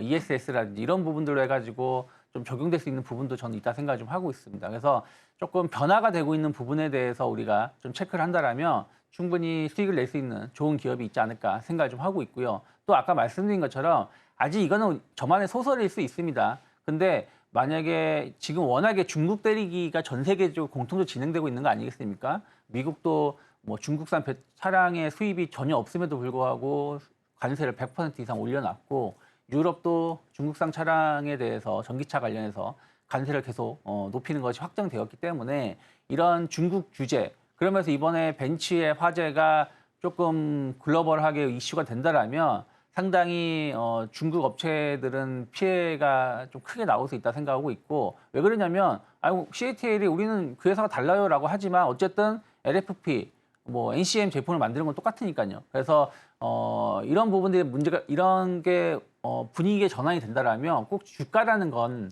실적이 좋아서 주가가 오르는 것도 있지만 앞으로 다시 재차 성장할 수 있다. 아니면 지금 앞으로 좋아질 수 있다는 어떤 기대감만 나온다고 하더라도 주가는 올라올 수 있거든요. 최근에 건설주가 급등했었던 것도 단순하게 실적이 좋아진 게 아니라 금리 인하에 대한 어떤 기대감이 올라온 거 아니겠습니까? 그래서 조금은 제가 사실은 원래 그동안 배터리 관련해서는 한 몇몇 종목을 빼고는 그렇게 좋게 말씀 안 드렸는데, 일단 지금은 이슈가 좀 주목되고 있다는 거에 좀 포커스를 맞출 필요가 있지 않을까 판단하고 있습니다. 네, 우선은 이슈가 붙어 있는 만큼 당분간 좀 보셔야 될 것 같고요. 일단 지금은 가격 메리트가 조금 더 작용을 하면서 버티고 있다라고 이해하시면 될 것 같습니다. 자, 그럼 오늘 승부 종목도 이어서 확인해 보도록 하겠습니다. 네, 오늘의 승부주입니다. 오늘 승부주는 대주전자재료를 준비를 해주셨습니다. 사실 좀 꽤 강세를 보였던 기억이 있습니다. 한동안 대주전자재료가 크게 강세를 좀 보이면서 주가가 상승을 했었는데 네. 실리콘 음극재 관련주죠. 네. 그래서 실리콘 음극재는 상당히 고성능 배터리에 핵심적인 역할을 해준다라고 보시면 될 것 같아요. 그래서 이동 거리를 증가시켜준다든가 고속 충전을 했을 때 배터리가 열이 높아지는 부분들을 상당히 제한시켜주는 부분들. 그래서 좀 더 높은 전기를 공급해줘도 안정적인로 배터리가 그 활동할 수 있다는 것이죠. 그래서 실리콘 음극재 시장이 상당히 커지고 있고, 또 이게 전고체로 간다라면 상당히 급성장할 수 있다 판단을 하고 있습니다. 물론 아직 전고체 배터리 나오지 않았지만 어쨌든 3원계에서 전고체로 갈 수밖에 없는 구조니까요. 그래서 지금 실리콘 음극재 시장은 지금 2035년 됐을 때 한 9조 원 정도로 커질 거로 전망을 하고 있고, 대주전자재료 같은 경우는 지난해 한 10,000톤 정도 생산 규모를 갖고 있던 거에 내년 같은 경우는 한 4만 톤대까지 늘어날 것으로 전망을 하고 있습니다. 특히 최근에 이제 테슬라 관련해서 계속 이슈가 좀 있는데, 파나소닉이 실리콘 음극재 공급 업체를 좀 변경을 할 가능성이 높다라고 하고 있어요. 지금 중국 업체로 계속 관련돼 사용을 했는데, 아무래도 이제 보조금이라든지 이런 걸 제대로 받기 위해서는 업체 변경이 좀 필요한 것이고, 그러다 보니까 대주전자 재료가 계속해서 좀 주목을 받고 있습니다. 그래서 그런 걸 본다라면 사실은 주가가 지난 6월 달에 엄청나게 상승을 했고요. 그리고 저도 뭐 그때 6월 중순쯤에 한번 말씀드려서 좀 상승을 했다가 지금 급락이 나오면서 결국엔 조금 그 하락을 좀 피하지 못했지만, 어쨌든 현재 10만 원대가 잘 지켜진다라면 어느 정도 단기 바닥은 형성된 것이 아닌가. 어쨌든 여기서 더 빠질 만한 어떤 하락 요인은 저는 없지 않을까 생각을 좀 하고 있습니다. 그래서 그런 측면에서 보신다라면 일단은 94,000원이 크게 이탈하지 않는다라면 일단은 지금부터 여러분들이 주식을 보실 때는 기술적 분석이 상당히 중요할 수가 있는데, 첫 번째는 최근에 형성됐던 저점, 월요일이나 뭐 지난주 금요일, 대부분 월요일이겠죠. 월요일의 저점을 크게 이탈하지 않는다라면 좀 버티는 게 맞다 생각을 좀 하고 있습니다. 그리고 나서 반등을 주었을 때 이게 낙폭과대에 따른 기술적 반등일지 아니면 그 다음에 주도주로 변모하면서 추세 전환일지는 모르겠습니다만은 일단은 지난번 저점 언저리 한 94,000원대가 크게 이탈하지 않는다라면 지금 좀 기다려볼 수 있고 분할 매수도 가능하지 않나 생각을 좀 하고 있고요. 일단 1차 목표가는 이번 하락의 시작점이었던 하락의 시작점이라기보다는 지난번에 반등을 줬다가 갑자기 급락이 나왔던 자리 13만 원 정도까지는 충분히 시장이 조금만 살아난다라면 전 상승할 수 있다 생각을 좀 하고 있습니다. 그래서 1차 목표가는 13만 원 정도 열어놓고 있습니다. 네, 오늘 2라운드 승부주로 대주전자재료 살펴봤습니다. 급등했던 시기가 6월이었네요. 6월에 한번 크게 강세를 보인 이후에 좀 지지부진한 흐름 이어가고 있습니다. 실리콘 음극재 관련주고요. 테슬라에 적용될 수 있다는 기대감도 같이 가지고 가고 있습니다. 화면을 통해서 오늘 전략 다시 한번 점검해 보시죠. 네, 오늘 2라운드 승부주는 대주전자재료였습니다. 실리콘 음극재 관련주이고요. 긴 주행거리나 고속 충전할 때 꼭 필요한 재료다라고 보시면 될 것 같습니다. 테슬라에 적용할 수 있다라는 기대감 모아가고 있고요. 목표가로 13만 원, 손절가로는 94,000원 제시해 주셨습니다.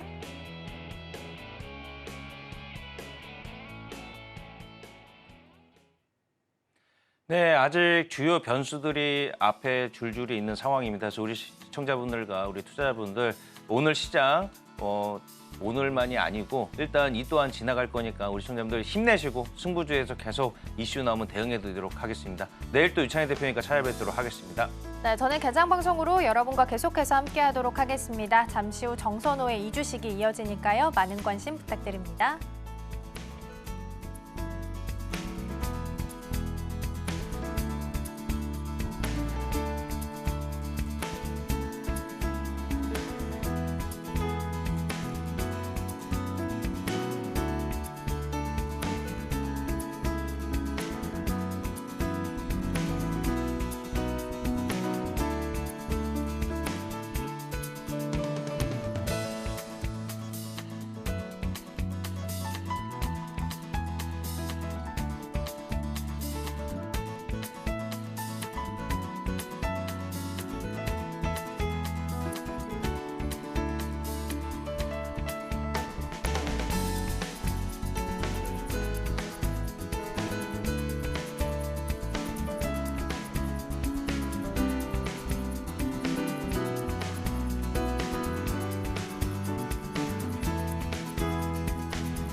네, 계속해서 정선호의 이주식으로 이어가 보도록 하겠습니다. 오늘 개장 전에는 어떤 내용들 체크해보면 좋을지 확인할 텐데요. 오늘 도움 말씀에는 지니인베스트먼트 정선호 대표 전화로 연결되어 있습니다. 대표님 안녕하세요.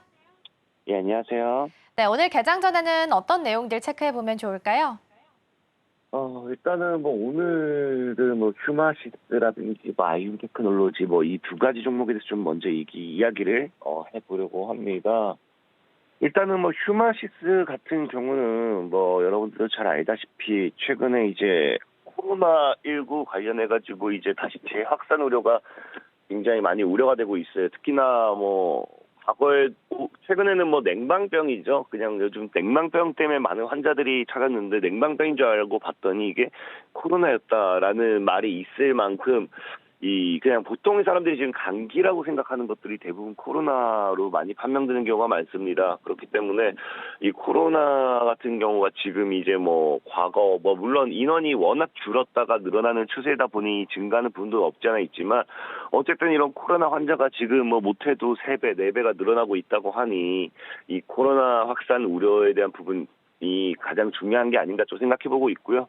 특히나 지금 코로나 확산이 만약에 엄청나게 많은 사람들로 해가지고 이게 유행이 유지되는 상황이었다라고 하면 우리가 치료제 이런 것들을 봐야겠지만 지금은 이제 코로나 다시 또 재확산 또 초기입니다. 초기다 보니까 지금은 이제 치료제가 아닌 당장은 이제 진단키트 이걸 진단하는 것 그게 최우선이다 보니 역시나 진단키트 부분 관련 수혜주들이 이 반사이익을 받을 수밖에 없고요. 그런 관점에서 이제 아마 이 휴마시스라는 종목이 반사익을 받고 올라갈 거다라고 좀 이제 이야기를 좀 드리고요. 또 이제 휴마시스 자체는 지금 차트로도 여러분들이 보시면 아시겠지만 너무나도 바닥에서 기술적 반등을 크게 해줄 수 있는 구간이에요. 지금 이제 2,000원대가 과거부터 이 중요한 구간이었는데 일단 1,500원 정도대를 터치해 주면서 다시 한번 2,000원 구간대를 재돌파 시도를 어제 했기 때문에 충분히 상방에 대한 강한 시세를 우리가 노려볼 수 있는 구간대가 나왔다라고 좀 말씀드릴 수 있습니다. 그래서 휴마시스 같은 종목은 바닥에서 이렇게 반등이 나왔을 때는 지금 2,100원 정도에서 이 저항이 형성되었기 때문에 2,100원만 크게 이탈하지 않으면은 2,100원만 크게 뚫어내준다라고 하면은 강한 상승 노려볼 수 있겠다. 2,100원 아래서 한번 분할 매 포지션을 좀 잡아보면 좋을 것 같고요. 그 다음에 목표 가격은 지금 자리에서 5,000원 정도대 이제 딱 2배 구간 정도 노려보시면은 이 코로나가 재확산 우려가 앞으로 뉴스를 타는 만큼 강한 상방 노려볼 수 있지 않나라고 좀 생각해보고 있고요.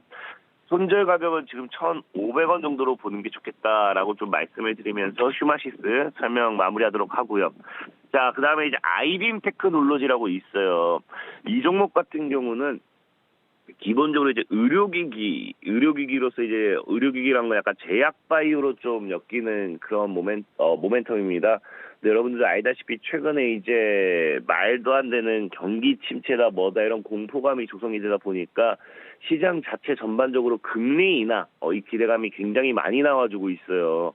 근데 금리 인하라는 건 전에도 말했다시피 그 제약바이오 관련되어 있는 기업의 반사익 수혜를 받게 되는 모멘텀이 되는 거고 그러다 보니까 아이빔 테크놀로지라는 기업 자체도 금리 인하라는 가능성에 따른 의료기기로서의 이런 제약바이오 반사익 그런 이 기대감을 가져갈 수 있지 않나라고 저는 좀 여러분들에게 말씀을 좀 드릴게요. 자, 그리고 또 제일 중요한 거 최근에 시장이 너무나 좀 불안정하고 좋지 않았습니다. 근데 이 아이빔 테크놀로지 같은 경우는 신규 상장주예요. 신규 상장주라는 거는 이 시장이 불안했을 때 오히려 개인들이 아직까지 단 한 번도 오르지 못했던 그런 종목으로서 반사익 기대를 가지고서 갈 수 있는 종목이기 때문에 시장이 불안정할수록 오히려 전 제약바이오 플러스 이런 신규 상장주 이런 종목들이 단타 하시는 분들에게 굉장히 좋지 않나라 좀 생각해 보고 있어요. 그래서 신규 상장주에 따른 앞으로의 상반기 대도 해볼 수 있지 않나라고 좀 말씀드리고 싶고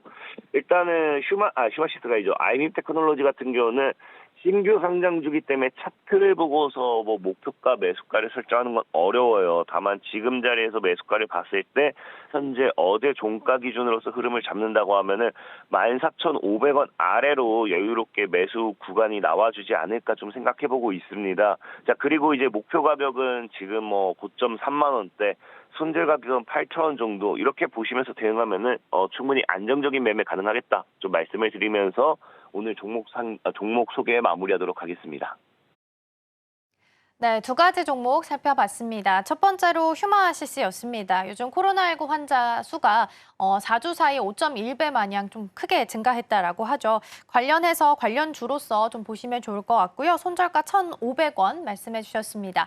두 번째 종목은 아이빔 테크놀로지였습니다. 어제 상장한 신규 상장주이고요. 새내기주인데 제약 바이오 관련주입니다. 금리 인하가 만약에 된다면 수혜를 받을 수 있는 가장 대표적인 섹터 중 하나가 또 제약 바이오죠. 이에 대한 기대감 가져가셔도 좋을 것 같고요. 다만 신규 상장주이기 때문에 하방이 또 어디까지 열려 있는지 알 수 없습니다. 리스크 관리 반드시 하셔야 될 것 같습니다. 손절가 8,000원 제시해 주셨습니다.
네, 계속해서 개장 준비해 보도록 하겠습니다. 오늘 도움 말씀에는 프레스티지 경영전략연구소 반종민 소장 자리해 주셨습니다. 소장님 어서 오세요. 네, 반갑습니다.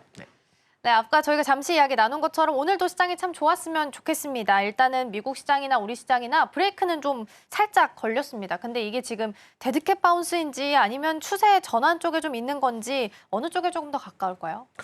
저는 개인적으로 좀 반등 시점은 왔습니다. 그러니까 어제 좀 반등 시점이 온 것 같은데 이게 좀 지속적으로 이어지려고 하면은 결국은 이제 시장 쪽에 대해서 뭘 확인해야 되냐면 선물에 대해서 좀 확인을 하실 필요가 있거든요. 근데 오늘 지금 선물의 경우에는 제가 보기에는 좀 순매수세가 좀 들어와주는 점을 봤을 때는 오후장에도 좀 강세가 이어질 가능성이 높습니다. 그래서 오늘은 뭐 그렇게 크게 뭐 염려되거나 그런 이벤트가 별게 없기 때문에 물론 이벤트는 있죠. 삼성전자에 대한 얘기는 있기는 하지만 그렇다 하더라도 전전 거래일 때 그때 하락폭에 대한 일부 좀 어느 정도 만회할 가능성은 좀 열어두시는 게 좋을 것 같고요.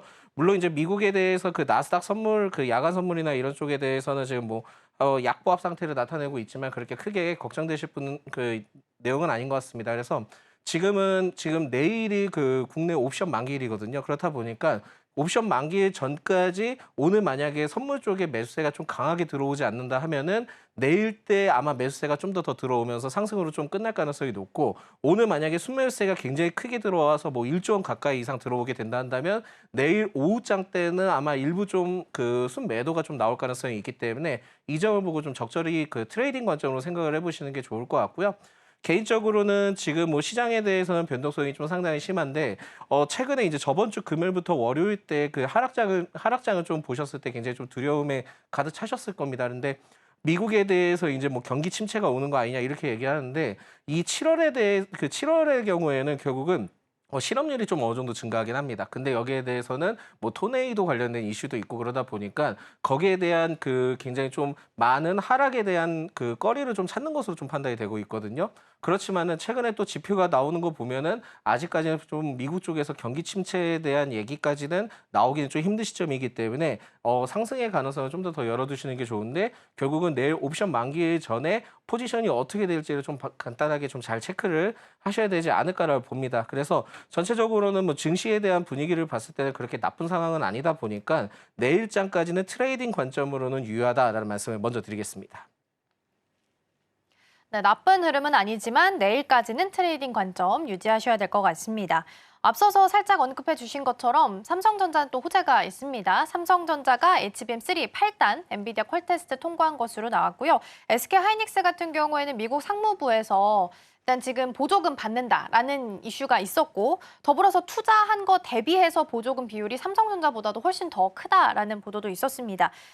두 기업 모두 다 어쨌든 호재 지금 안고 있는 자리입니다. 개장하고 나서 반도체주 전반적으로 좀 체크 포인트가 있다면 어떤 흐름 좀 예측하세요? 지금 현재 시점을 봤을 때는 이렇게 좀 생각을 하셔야 됩니다. 오늘 아침에 이제 로이터 통신에서 그 HBM3 8단에 대해서 삼성이 퀄 테스트를 통과를 했다라고 얘기하는데 좀 그 삼성전자에 대한 좀 부정적인 이슈들을 좀 많이 찾으려고 하는 것 같아요. 그래서 12단에 대해서 아직 통과하지 않지 않았냐 뭐 이렇게 얘기를 하는데 8단이 통과를 해야 그 다음이 있다라고 좀 생각을 하시면 좋을 것 같고 개인적으로 이제 다른 분들이 뭐 퀄테스트 통과 못할 거다 그렇게 얘기했는데 저는 개인적으로 이전에는 좀 가능성이 굉장히 높으니까 여기에 대해서 좀 긍정적으로 좀 생각을 해라라고 얘기를 드렸던 것 같습니다. 근데 이게 딱 타이밍이 또 좋았던 게 뭐냐면은 이 내용이 나오기 전에 SK하이닉스는 미국에서 이제 보조금을 또 받잖아요. 맞아요. 그래서 이거는 좀 어느 정도 이게 좀 개인적인 생각이지만 계획이 좀 된 건 아닌가라고 생각이 들지만 결국은 그 두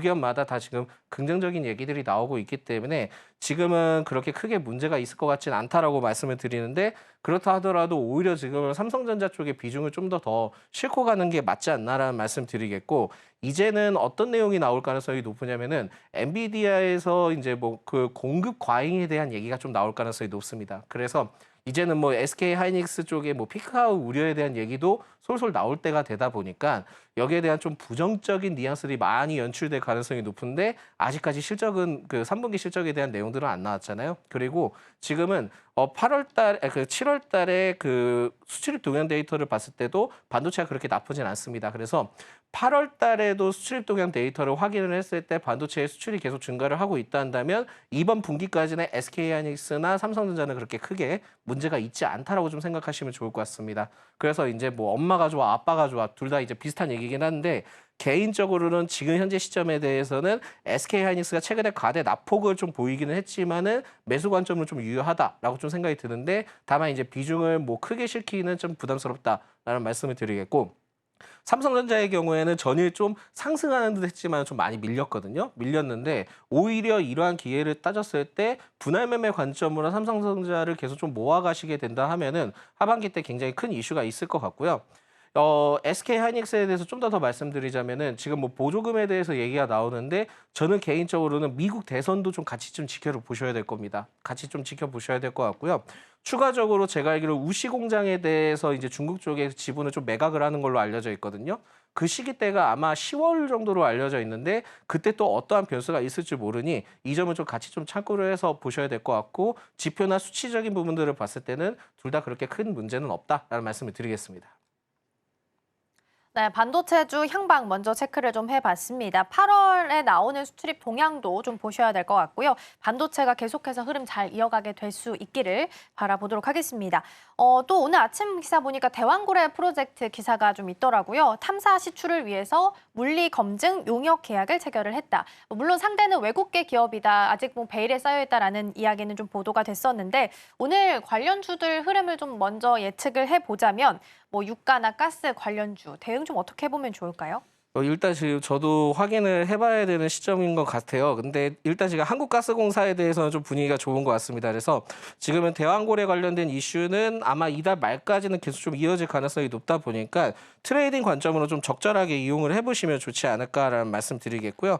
뭐 유가 관련된 종목, 그러니까 대왕고래에 대해서는 결국은 이제 포인트가 받는 게 뭐 포스코, 뭐 인터내셔널도 있고요. 한국가스공사도 있긴 하지만은 대표적으로 이제 흥구석유, 한국석유 뭐 이런 것도 있고 뒷단에 이제 스틸이 붙는 기업들이 이제 대다수 좀 많긴 합니다만 개인적으로는 그렇게 뭐 나쁘진 않다라는 말씀 드리겠고 흥구석유는 최근에 이제 뭐 중동 지정학적 리스크와 여러 가지 내용들이 좀 부각이 됐기 때문에 오히려 흥구석유 쪽에 대해서는 분위기가 그렇게 크게 문제는 없을 것 같다라는 말씀 드립니다. 그래서 개인적으로는 뭐 이슈는 이슈기 때문에 그렇게 나쁜 이슈는 아니고요. 오히려 지금은 호재성으로 좀 받아들여야 되는 이슈긴 한데 이게 지금 대왕고래 프로젝트의 경우에는 단기간에 끝날 일정은 아닙니다. 그래서 연말까지 계속 이어져 있기 때문에 여기에 대해서 좀 이 내용들을 좀 참고를 하셔야 될 것 같고 만약에 기존 부분들에 대해서 크게 상승을 하거나 급등을 하게 된다 한다면 오히려 좀 그때는 비중을 좀 덜어두시는 게 좋지 않을까라는 말씀 드리겠고요. 신규 접근은 트레이딩 관점으로 유효합니다. 그만큼 이제 테마적인 형태가 크게 부각된다 한다면은 일시적으로 수급이 한쪽으로 쏠릴 가능성이 높기 때문에 거기에 대해서는 좀 적절하게 잘 이용을 해보셨으면 좋겠다라는 말씀드립니다. 네, 대왕고래 프로젝트 관련해서 관련주들의 흐름도 개장한 이후에 점검을 좀 해보도록 하겠고요. 음식료 관련주 짧게 질문 드려보겠습니다. 이제는 뭐 경기 방어주가 아니라 음식료 하면 이제 수출주로 인식이 좀 되고 있습니다. 최근 시장을 크게 좀 폭락시켰던 원인 중에 하나가 기승전 엔캐리, 뭐 청산 이야기 계속 나오고 있는데요.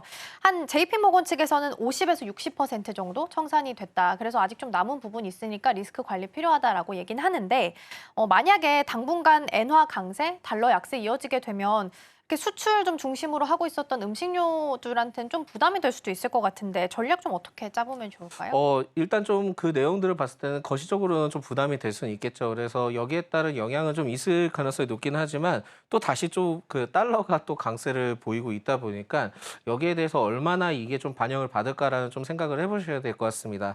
그렇지만은 아까도 이제 일전에 말씀드렸지만 엔캐리 트레이드 그 엔캐리에 대해서 뭐 여러 가지 얘기들이 많이 나오고 있기는 합니다만 개인적으로는 이게 지금 우리나라 증시에 크게 얼마나 영향을 미칠지는 명확하진 않거든요. 그렇다 보니까 여기에 대한 내용은 이제 좀 계속 좀 팔로우를 하시는 게 좋을 것 같은데 결국은 이제 수출이 얼마나 되느냐가 제일 중요한 포인트가 될 겁니다. 그렇지만은 라면주의 경우에는 계속 좀 수출이 잘 이루어지는 그 흐름들을 봤을 때는 그렇게 크게 문제가 되지는 않을 것 같다라는 말씀을 드리겠고 지금 최근에 이제 다시 또 그 주가의 하락폭을 막고 전 거래일부터 또 반등이 나오는 시점을 봤을 때는 그렇게 나쁘진 않은 상황이다라는 말씀을 드리겠고요.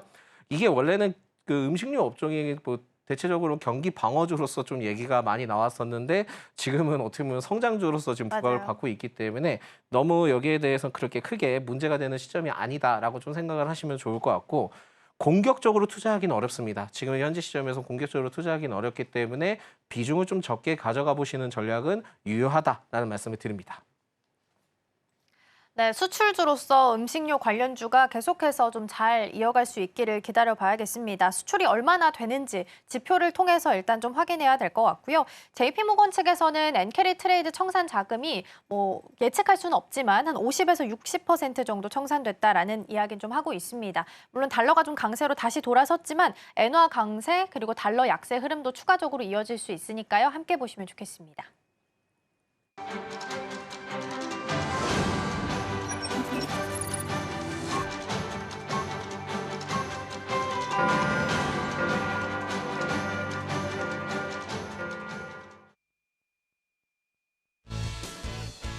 네, 8월 7일 수요일 문을 힘차게 열었습니다. 전 거래일 우리 증시 어느 정도 반등하는 모습을 보여줬습니다.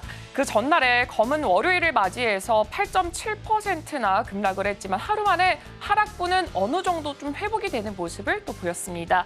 저가 매수세가 몰리면서 코스피와 코스닥 시장에서는 또 나란히 매수 사이드카가 발동되기도 했는데요.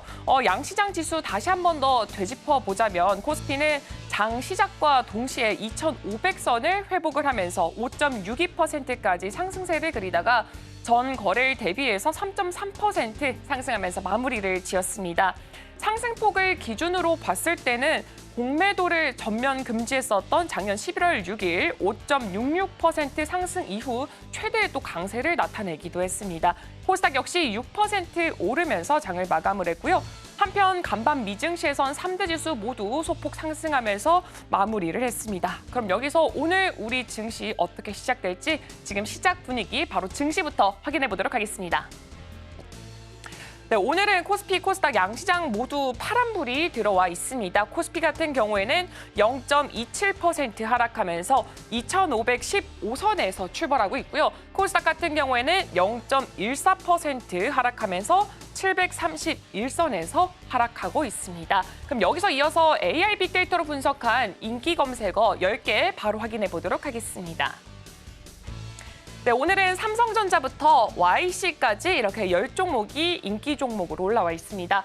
아무래도 오늘의 가장 큰 키워드가 될 것 같은 게 바로 삼성전자가 아닐까 싶은데요. 일단 1시간 전쯤 들어온 속보가 따르면요. 로이터에서 삼성전자 HBM3 8단 엔비디아 퀄 테스트를 통과했다라는 소식이 들렸습니다. 삼성과 엔비디아는 아직까지는 이 승인된 8단 HBM3 칩에 대해서 공급 계약을 체결하지는 않은 듯한 모습을 보여주고 있는데요. 곧 체결할 예정이라고 하고요. 공급이 2024년 4분기까지 시작될 예정이라고 합니다. 이 삼성의 12층 버전 HBM3 칩은 아직까지는 엔비디아의 테스트를 통과하지 못했다라고 했는데 또 하지만 8단 통과가 우선이라고 말씀해 주셨기 때문에 이 부분은 조금 기다려보는 게 좋을 것 같습니다. 또 작년부터 엔비디아의 HBM3 그리고 이전 세대 4세대의 HBM3 이 모델 테스트를 통과하기 위해서 노력을 계속해서 해왔지만 발열과 전력 소비 문제로 어려움을 겪었다고 합니다. 이런 문제를 해결하기 위해서 HBM3 설계를 또 수정을 했다고 합니다. 여기에 더불어서 삼성전자 이슈가 조금 두 가지 더 있습니다. 하나는 또 이제 리포트가 관련돼서 나왔는데요. 월요일의 주가 하락은 굉장히 과도하다라면서 엔비디아의 블랙웰 출시 지연 아니면 경제 지표 둔화 이런 이슈들은 펀더멘털과 전혀 관련이 없기 때문에 이 주가 하락은 굉장히 과도했다라고 평가가 되고 있습니다. 하반기 실적 전망이 나왔는데 매출액 같은 경우에는 13% 그리고 영업이익은 80%로 시장 컨센을 상회할 것이다라고 나왔고요. HBM 사업 같은 경우에도 상반기 대비 3배 이상이나 성장할 것이다라는 전망 더불어서 HBM3 비중도 60%나 급증할 것이다라는 전망이 나왔습니다. 그리고 세 번째 이슈는 이제 미중 무역 제재 관련된 이슈가 또 준비가 되어 있습니다. 미국의 중국 반도체 수출 규제 강화 때문에 화웨이나 이렇게 바이두 같은 이런 중국 기업들의 반도체가 현재 구입을 계속해서 늘리고 있는데 여기서 삼성전자의 HBM 매출이 30%를 차지한다라는 보도가 나왔기 때문에 삼성전자의 주가 흐름 주목해 보시면 좋을 것 같고요. 여기에 더불어서 삼성전자의 반도체 검사 장비를 공급하는 YC도 주가 흐름 한번 체크해 보시면 좋을 것 같습니다. 그럼 이어서 SK하이닉스 한번 살펴보도록 하겠습니다. 미국 상무부가 엔디애나의 설비 투자에 대해서 반도체법에 근거를 해서 최대 4억 5천만 달러의 보조금과 5억 달러의 대출을 지원한다라는 소식이 들렸고요. 그렇게 소부장주들에도 한번 주목해 보시면 좋을 것 같습니다. 이어서 IBM 테크놀로지 한번 살펴보도록 하겠습니다. 세계 최초로 올인원 일체형 생체 현미경 장비의 상용화에 성공했던 기업이라고 보여지고 있고요. 어제장에 코스닥 시장에서 데뷔를 했습니다. 시간에서도 상한가를 터치를 하기도 했고요. 어제 공모가는 10,000원이었는데 그 10,000원 대비해서 33.06%나 오른 13,360원에 거래를 마감을 했습니다. 그리고 또한 중동 관련 이슈 그런 종목들 오늘도 이렇게 나와 있습니다. 일단 흥구석유 같은 경우에는 석유뿐만 아니라 대왕고래 이슈까지 더해졌기 때문에 한 번 더 주목해 보실 필요가 있고요. 해운 운송, 흥하해운이나 대한해운도 있는데 이 흥하해운, 대한해운 같은 경우에는 시간 외에서도 또 상승세를 보여줬기 때문에 오늘 주가 흐름에서도 한 번 더 체크가 해보시면 좋을 것 같습니다. 또 마찬가지로 어제도 또 떴던 게 바로 코로나19 진단키트 관련 종목들입니다. 진단키트 휴마시스 같은 경우에 오늘 다시 한 번 더 이렇게 상단에 위치해 있습니다. 지금까지 AI 빅데이터로 분석한 인기 검색어 10개 확인해봤습니다.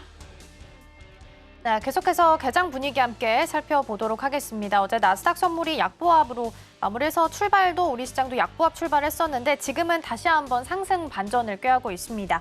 강보합 수준에서 양시장 모두 올라가고 있고요. 다만 개인이 양시장에서 모두 다 물량을 좀 담아내고 있는 것으로 확인되고 있습니다. 큰 손들은 오늘 양시장 모두 덜어내고 있는 것으로 확인되고 있고요. 삼성전자랑 SK하이닉스는 오늘 엇갈린 흐름을 좀 가지고 가고 있습니다. 이 부분 잠시 후에 점검해 보도록 하겠고요. 테마단으로 봤을 때는 대왕고래 프로젝트 관련한 종목들 오늘 움직임 보이고 있습니다. 개장 전에서 살펴봤었는데 추가적인 상승 이어가고 있고요. 오늘 환율은 1,375원 90선에서 출발을 했습니다. 자, 소장님 지금 한 6분 정도 지났습니다. 앞서서 살펴봤던 것처럼 삼성전자랑 SK하이닉스랑 두 종목 모두 다 호재가 있다 뭐 이런 얘기를 했었는데 지금 흐름은 좀 엇갈리게 가지고 가고 있습니다. 그럼 이제 궁금한 건 SK하이닉스가 왜 빠졌는가가 궁금할 것 같고요. 근데 또 보면 기관 쪽에서 오늘 SK하이닉스를 좀 담고 있거든요. 이걸 좀 어떻게 해석해야 될까요? 일단 왜 빠졌냐에 대해서는 결국은 이제 삼성전자가 그 퀄 테스트를 통과를 못할 것 같으니까 그게 좀 이슈가 좀 많이 됐었는데 예상 외로 지금 뭐 통과가 됐다라는 게 이게 좀 확인을 해봐야 됩니다. 로이터 통신이기 때문에 거기에 대한 이슈가 나왔기 때문에 좀 하락을 한 것이지 개인적으로는 아직까지는 그렇게 크게 문제가 있다라고 생각이 들지는 않고 있고요. 실적적인 부분들을 봤을 때 뭐 3분기 실적까지는 아직까지 뭐 크게 문제가 있는 시점이 아니기 때문에 SK하이닉스에 대해서 결국은 이제 기관의 매수세가 좀 어느 정도 일부 좀 들어와주고 있다라고 보시면 될 것 같습니다. 그래서 뭐 전체적으로는 오히려 SK하이닉스는 추가 조정이 좀 더 나오게 된다 한다면은 그때 뭐 그 좀 어느 정도 비중을 실어도 그렇게 문제가 되지는 않을 것 같다는 말씀드리겠고 일단 지금 삼성 쪽의 이슈가 굉장히 좀 중요하기 때문에 여기에 따라 좀 내용이 갈라질 수 있는데 결국 이렇게 보시면 됩니다. 그러니까 엔비디아에 공급하는 그 HBM 관련된 부분들을 봤을 때는 결국은 그 마이크론과 결국 SK하이닉스 쪽이잖아요. 근데 삼성전자가 들어왔다? 그러면은 거기에 대해서 나눠 먹기가 좀 됩니다. 그래서 나눠 먹기가 되게 된다 한다면 거기서부터 이제 가격 경쟁 싸움이 좀 일어날 가능성이 높거든요. 그렇다 보니까 납품 단가가 좀 떨어지게 된다 한다면은 실질적으로 좀 영향을 미칠 수 있지 않겠냐라고 좀 많이들 얘기를 하시는데 그렇다 하더라도 아직까지는 그 내용들이 나오기에는 좀 시간이 걸릴 수 있다는 점을 체크를 하셔야 될 것 같고 삼성전자의 경우에는 2분기 실적에 대해서 그 HBM에 관련된 엔비디아에 납품을 하지 않고도 실적이 매우 좀 긍정적으로 나왔기 때문에 만약에 이게 진짜 본격적으로 납품이 진행이 돼서 수치가 찍히게 된다 한다면은 기하급수적으로 SK하이닉스보다 더 우월한 위치에 있지 않나라는 게 시장적으로 좀 어느 정도 반영을 받는 것 같습니다. 그래서 여기에 따라 분위기에 대해서는 좀 알아두셔야 되긴 하겠지만은 지금 현재 시점에 대해서는 삼성전자, SK하이닉스가 큰 문제가 될 만한 요소들은 아니기 때문에 이 점을 좀 잘 참고를 하셨으면 좋겠습니다. 네, 먼저 삼성전자랑 SK하이닉스 확인을 좀 해봤고요. 삼성중공업이랑 에퀴노르, 그러니까 노르웨이에 있는 국영에너지 기업하고 사이에서 해상 풍력발전 구조물 독점 공급의 합의서에 체결을 했다라는 소식도 지금 들어와 있습니다. 오늘 오후장에 조선주의 흐름 좀 어떻게 흘러가게 될지 보시면 좋겠습니다. 어제는 카타르 에너지와의 좀 소식이 있었는데 오늘 추가적으로 노르웨이까지 이어져 가고 있다라는 부분 보시면 좋을 것 같고요. 오늘 코스닥 시장 안에서 그나마 좀 상승불 켜고 있는 가장 큰 섹터 1.59% 상승하면서 지금 제약 쪽이 좀 강세를 보이고 있는 것으로 확인되고 있습니다.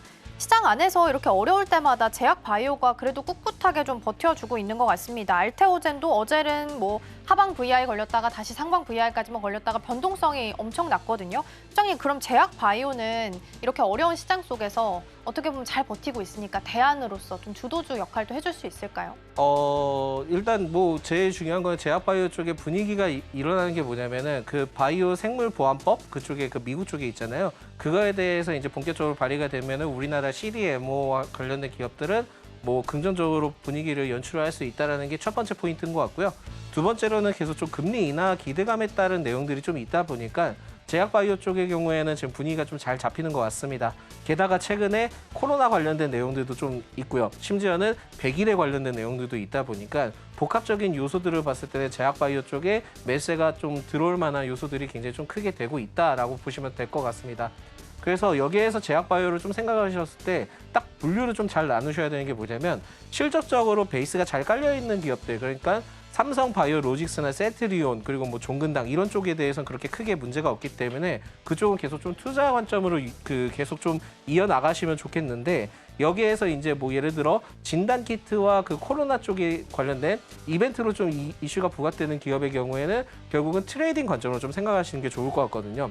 그렇다 보니까 최근에 이제 낙폭을 키웠을 때 반등하는 기업들을 봤을 때는 뭐 수젠텍이 있었고 랩지노믹스가 있었고 뭐 국제약품들이 이렇게 기업들이 있는데 이 기업들의 경우에는 트레이딩 관점, 그러니까 이벤트 관점으로 좀 유효하긴 하지만은 지속적으로 장기적으로 끌고 가기에는 굉장히 리스크가 크다라고 보시면 될 것 같습니다. 그래서 그러한 관련된 기업들의 경우에는 만약에 오늘 말고도 내일까지 추가 상승을 하게 된다면 이제는 비중을 좀 약간 크게 줄이시는 게 좋을 것 같고 제약바이오 쪽에 그래도 그 든든한 기업들, 실질적인 기업들이나 뭐 앞으로 수치가 잘 찍히는 기업들의 경우에는 계속 좀 투자 관점으로 이어나가시면은 앞으로도 괜찮지 않을까라는 말씀을 드립니다.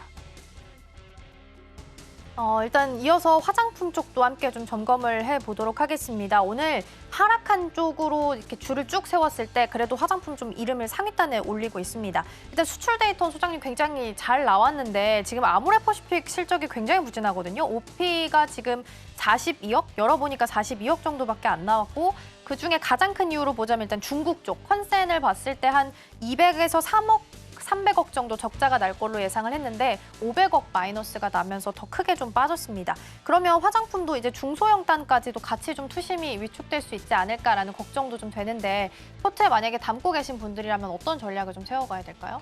여기에서 그 화장품에 대해서 생각을 하셔야 될 게 뭐냐면은 중국 쪽에 대해서는 탈중국화를 시작한 지가 제가 알기로 한 1년 반 정도 됐거든요. 그러면서 지금은 분위기가 미국 쪽으로 좀 넘어갔습니다. 그렇기 때문에 중국 쪽에 매출 비중이 계속 쌓여있는 기업들의 경우에는 당연히 리스크적인 부분들이 클 수밖에 없거든요. 그렇지만은 중국의 그 화장품 생태계를 좀 이해하셔야 되는 게 뭐냐면 대형주, 그러니까 우리나라가 직접 판매를 해서 판매하는 거는 당연히 로스율이 크게 날 수밖에 없는데 ODM 업체의 경우에는 그렇게 크게 문제가 되지 않습니다. 이게 왜 그러냐면은 코로나 당시 때 중국의 그 뷰티 쪽에 굉장히 좀 많이 크게 성장을 했었거든요.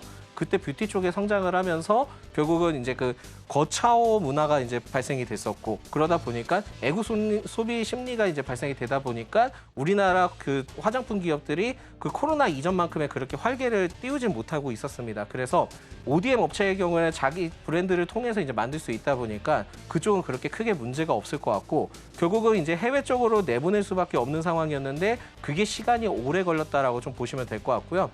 2분기 때나 그 화장품 수출 동향 데이터를 보면은 중국 쪽보다는 미국 쪽이 좀 좋았거든요. 그렇다면은 여기서 판단하셔야 될 게 뭐냐면 중국 쪽으로 직접 판매하는 화장품 기업들의 경우에는 로스율이 있을 수 있다. 이게 첫 번째고 두 번째의 경우에는 중국의 ODM, OEM 업체의 경우에는 그렇게 크게 문제가 없다. 있다라는 게 두 번째 포인트인데요. 세 번째 포인트는 미국 쪽이나 다른 쪽에 수출을 했을 때 그 미국 쪽에 좀 비중이 높은 기업들의 경우에는 오히려 앞으로 좀 기대를 해볼 수 있다. 네 번째로는 미국의 그 이렇게 뭐 중국이든 뭐든 대형 화장품 쪽으로 이렇게 판매가 이루어지지만은 오히려 그 기업이 아니고 그 미국 쪽의 ODM, OEM 업체들로 진출한 기업들의 경우에는 실적적인 부분들이 그렇게 크게 꺾일 만한 요소들은 없을 것으로 판단이 됩니다. 그래서 이 네 가지 기업들을 좀 잘 살펴보실 필요가 있을 것 같고요.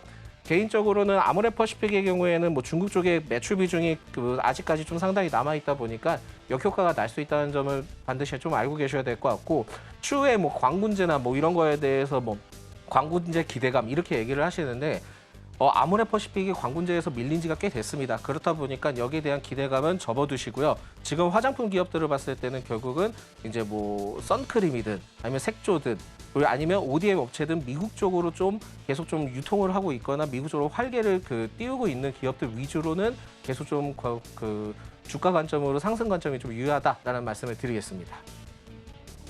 네, 화장품주 안에서는 종목 옥석 가리기가 반드시 필요하고 또 비중을 봤을 때 미국 쪽에 조금 더 비중이 높은 종목들로 선별해서 접근을 하셔야 될 것 같습니다. 오늘 도움 말씀은 여기까지 듣도록 하겠습니다. 소장님 고맙습니다.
네, 따라가 말아 시작해 보도록 하겠습니다. 오늘 도움 말씀에는 이코노미 리서치 이슬이 전문가 자리해 주셨습니다. 전문가님 어서 오세요. 네, 안녕하세요.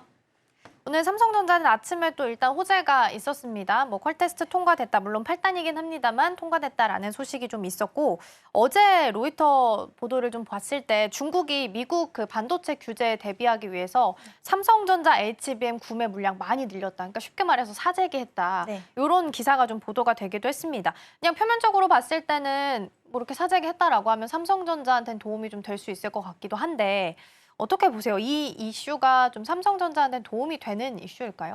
일단은 표면적으로 봤을 때는 될 수 있겠다라고 좀 보고 있습니다. 그리고 워낙에 지금 이제 최근 반도체 관련주도 보면은 이런 업황 자체가 좀 모멘텀이 약화가 되어 있다 보니까 그런 이슈 하나도 저는 좀 긍정적으로 좀 볼 수 있지 않을까라고 보여지고 있고요.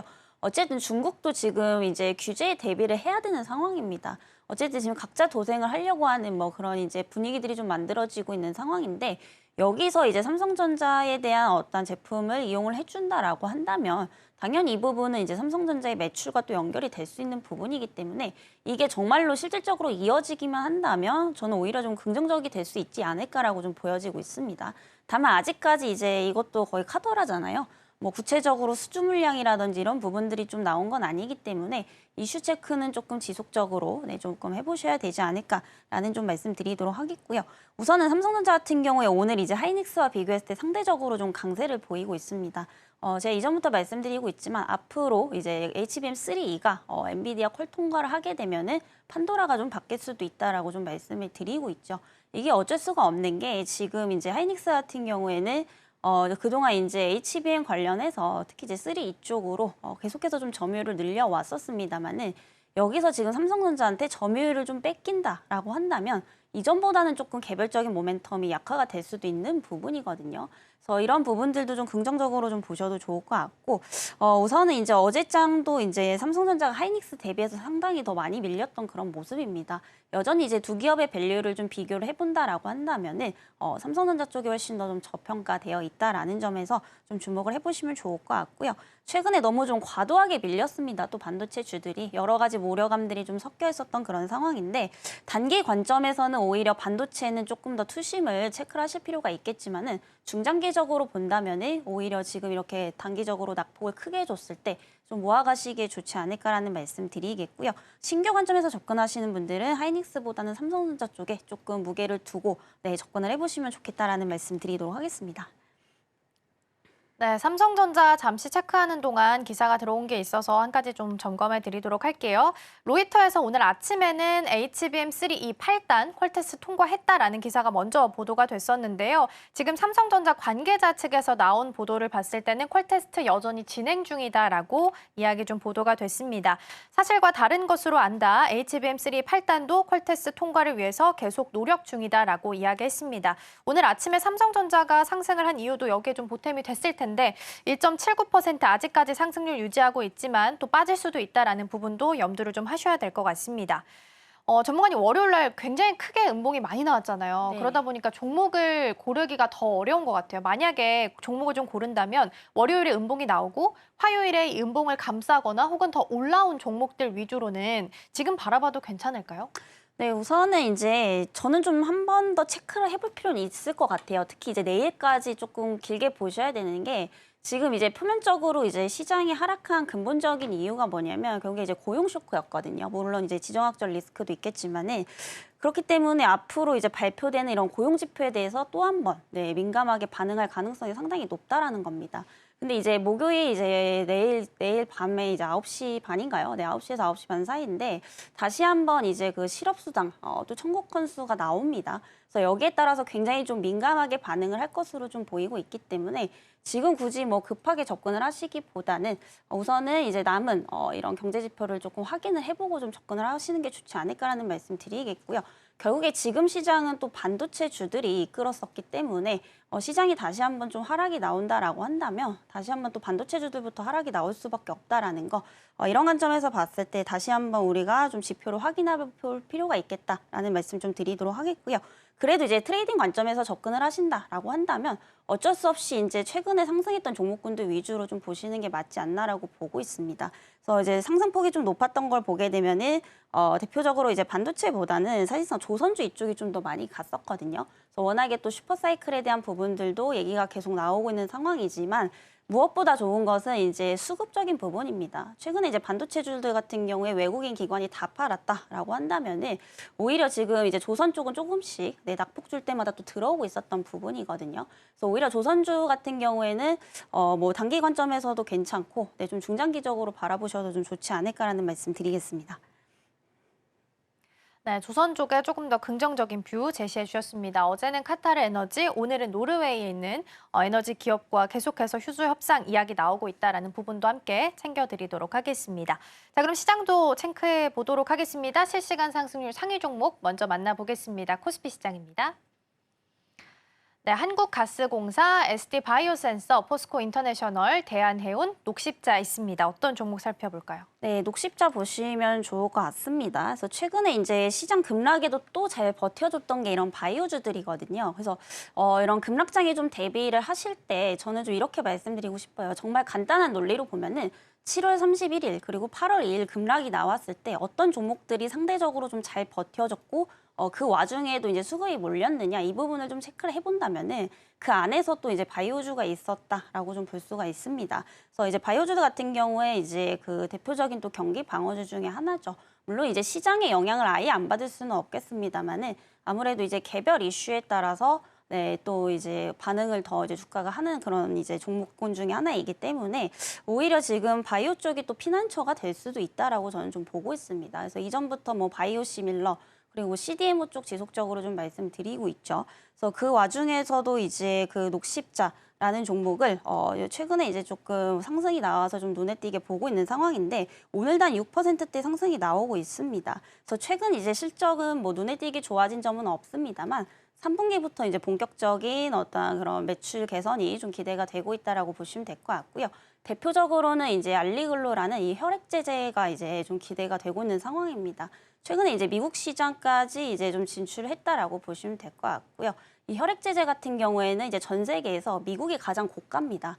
예, 그렇기 때문에 이제 마진율을 또 기대를 해볼 수 있겠죠. 결국에 이제 마진율이 확대가 되면은 결국에 기업의 또 매출뿐이 아니라 이런 수익성으로 연결이 될 수 있다라는 점에서 오히려 또 하반기가 좀 기대가 되고 있다라는 점에서 좀 주목을 해보시면 좋을 것 같고요. 오늘 이제 6%대 상승이 나오고 있는데 가장 중요한 저항선인 뭐 14만 5천 원대는 이미 내도 뚫고 올라가고 있는 상황입니다. 그래서 만약에 현재가에서 접근을 해보신다라고 한다면 지금 가격대에서부터 뭐 한 13만 원대까지 좀 분할 관점으로 좀 접근을 해보셔도 좋겠지 않나라고 좀 보고 있는 상황이고요. 결국에 이제 수출 비중이 늘어나고 있기 때문에 앞으로의 이런 3분기 실적이 상반기보다 좀 좋을 수밖에 없다라는 거, 이런 실적적인 부분에서도 좀 포커스를 맞추면서 좀 접근을 해보시면 좋지 않을까라는 말씀 드리겠습니다. 네, 먼저 녹십자 살펴봤습니다. 물론 OP는 조금 줄어들게 됐지만 흑자 전환을 했다라고 하고요. 특히 3분기에는 매출 개선 가능성 높아지고 있습니다. 일단 증권가에서는 TP가 조금씩 상향되는 리포트 나오고 있으니까요. 이 부분도 참고하시면 좋겠습니다. 이어서 코스닥 시장도 함께 살펴보겠습니다. 네, 코스닥입니다. 퀀타매트릭스, 바이오플러스, 스카이문 테크놀로지, EM텍, 휴마시스 있습니다. 어떤 종목 살펴볼까요? 네, 이번에도 바이오입니다. 그래서 이제 휴마시스라는 종목 보시면 좋을 것 같은데 얘는 조금 성격이 이제 많이 다른 것 같아요. 뭐 녹십자라든지 기존 이제 대형 이제 바이오 쪽이랑은 조금 다르게 단기 관점에서 좀 접근을 해보셔도 좋지 않을까라는 말씀 드리겠고요. 우선 이제 휴마시스 하면은 가장 먼저 떠오르시는 게 이제 코로나 진단키트 겁니다. 그래서 최근에 이제 코로나로 인해서 매출액, 영업이익을 굉장히 좀 잘 냈었는데 그 이후로는 사실 진단키트 이후에 뭔가 이런 파이프라인이 좀 부족하다 보니까 이제 실적이 굉장히 좀 부진했었던 작년이었는데요. 최근 들어가지고 다시 한번 이제 코로나19 이제 전염병이 다시 한번 좀 돌고 있습니다. 그래서 이것뿐만이 아니고 뭐 백일해라든지 최근에 이제 감염병이 지속적으로 좀 돌고 있다라는 거, 이 부분에 주가가 좀 크게 반응을 하고 있다라고 좀 보시면 될 것 같습니다. 물론 이제 코로나에 대한 공포는 사실 2020년 때랑은 비교를 할 수는 없겠지만은 어쨌든 지금 코로나를 비롯해서 뭐 백일해 그리고 마이코플라즈마 등등 이런 감염병이 생기고 있다라는 거, 이런 부분들을 봤을 때 단기적으로 조심을 해야 되는 부분들은 맞거든요. 그럼 이렇게 되면 이제 관련주들이 또 이제 반응이 나올 수밖에 없고, 여기서 이제 항상 대장격으로 움직였던 이 휴마시스의 주가에도 굉장히 좀 긍정적인 흐름이 나오지 않을까, 네, 이렇게 좀 보고 있는 상황입니다. 그리고 최근에 이제 파리올림픽도 또 진행을 하고 있잖아요.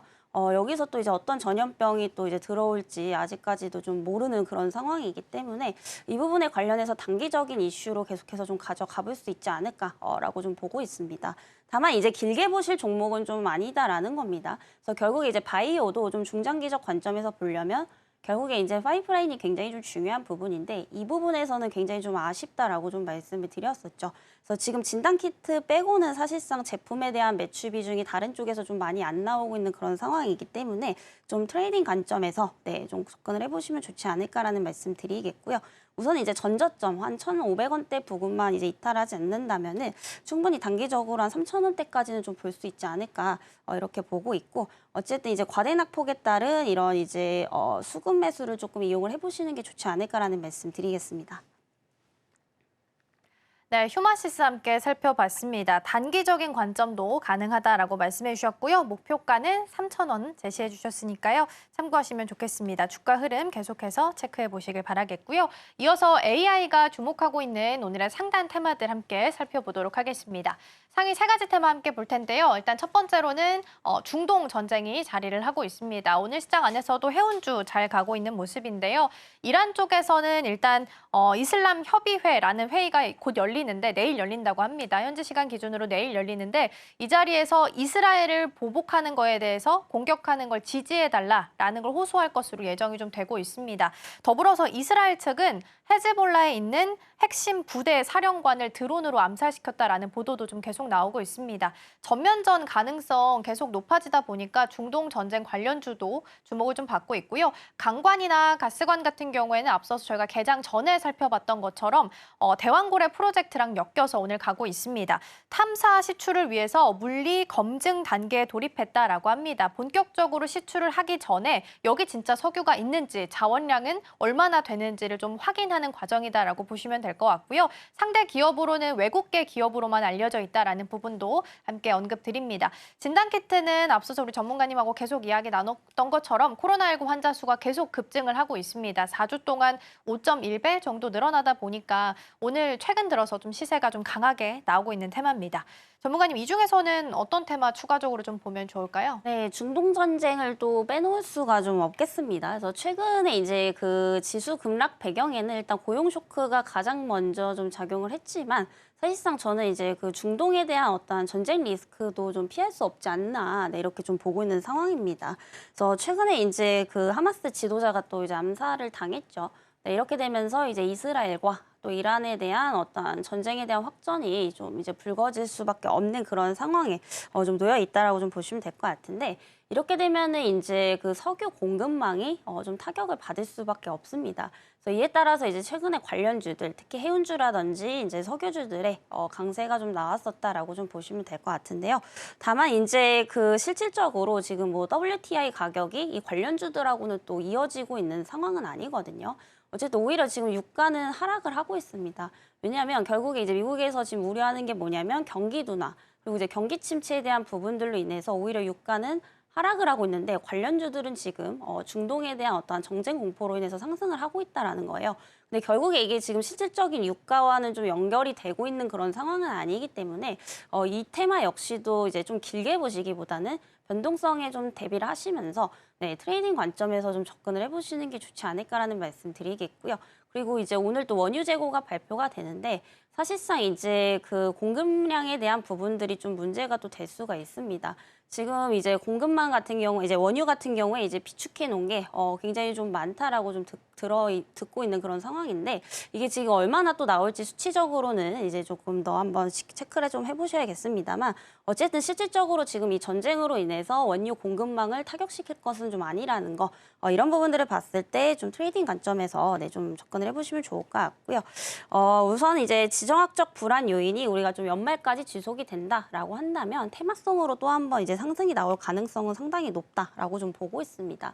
특히나 이제 해운주들 같은 경우에는 최근에 이제 그 운임이 많이 떨어졌죠. 4주째 지속적으로 좀 하고 있는데 이 홍해에 대한 수혜가 좀 연장이 된다라고 한다면 이 운임 지수에 대한 상승까지도 또 기대를 해볼 수가 있는 부분이거든요. 물론 그 폭이 크지는 않겠지만은 그래서 이런 호재들도 좀 붙어주고 있다라는 점에서 주목을 해보시면 좋을 것 같고요.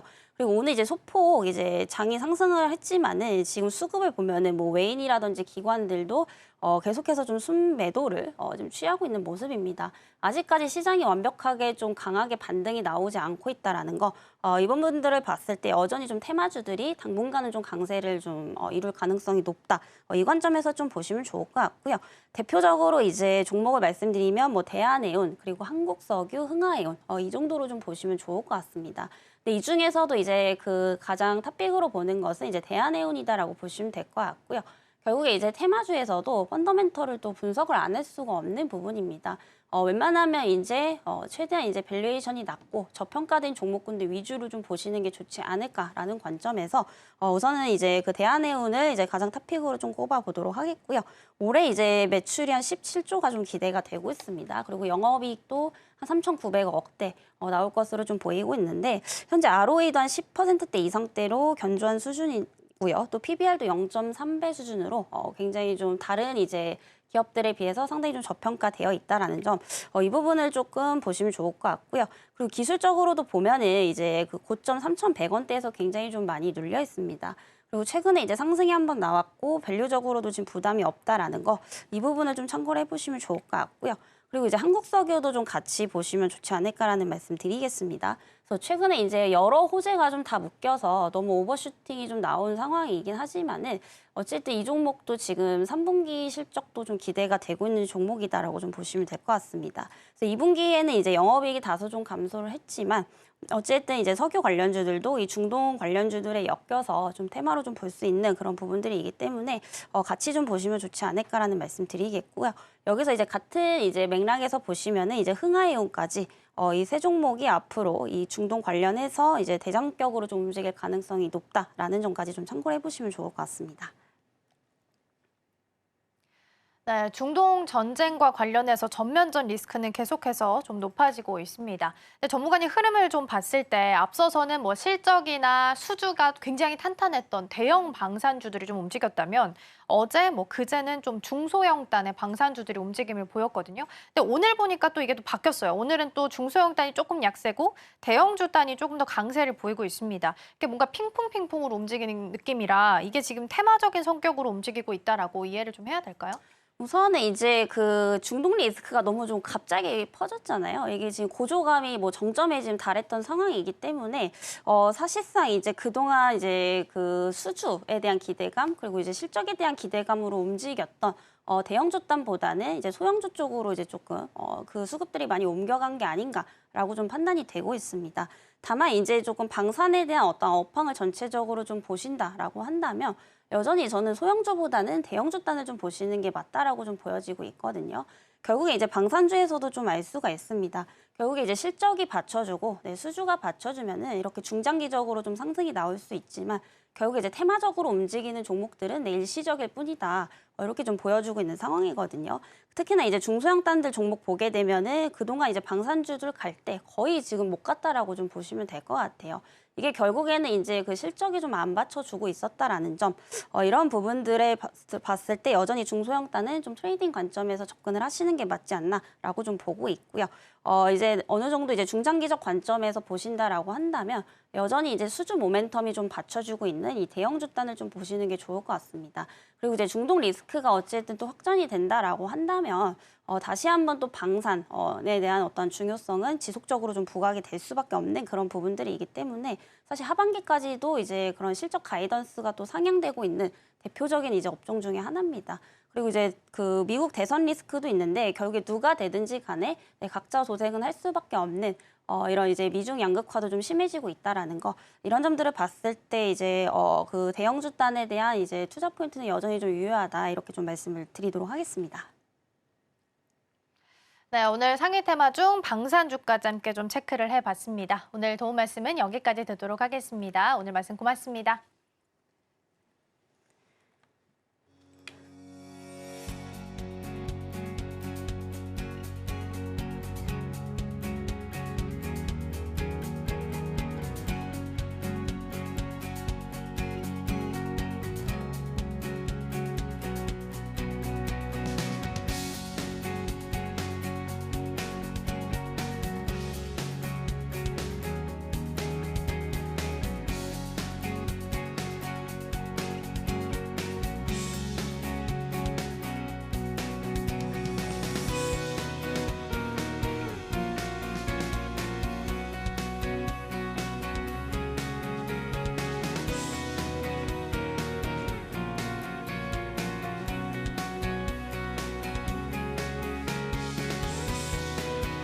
네, 계속해서 방송에서 나왔던 종목들 다시 한번 리뷰해보는 시간 가져보도록 하겠습니다. 먼저 증시 7로 이동해보시죠.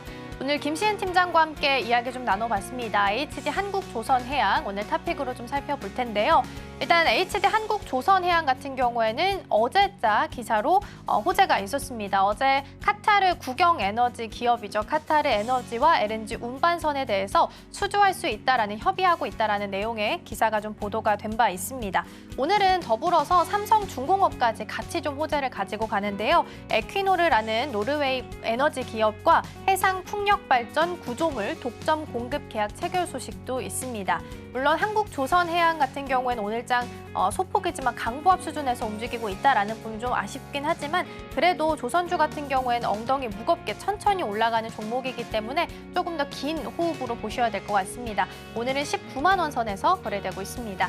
이어서 증시 8로 이동해 보도록 하겠습니다. 먼저 우리 1라운드 김선윤 전문가님의 승부주 대한해운부터 살펴볼 텐데요.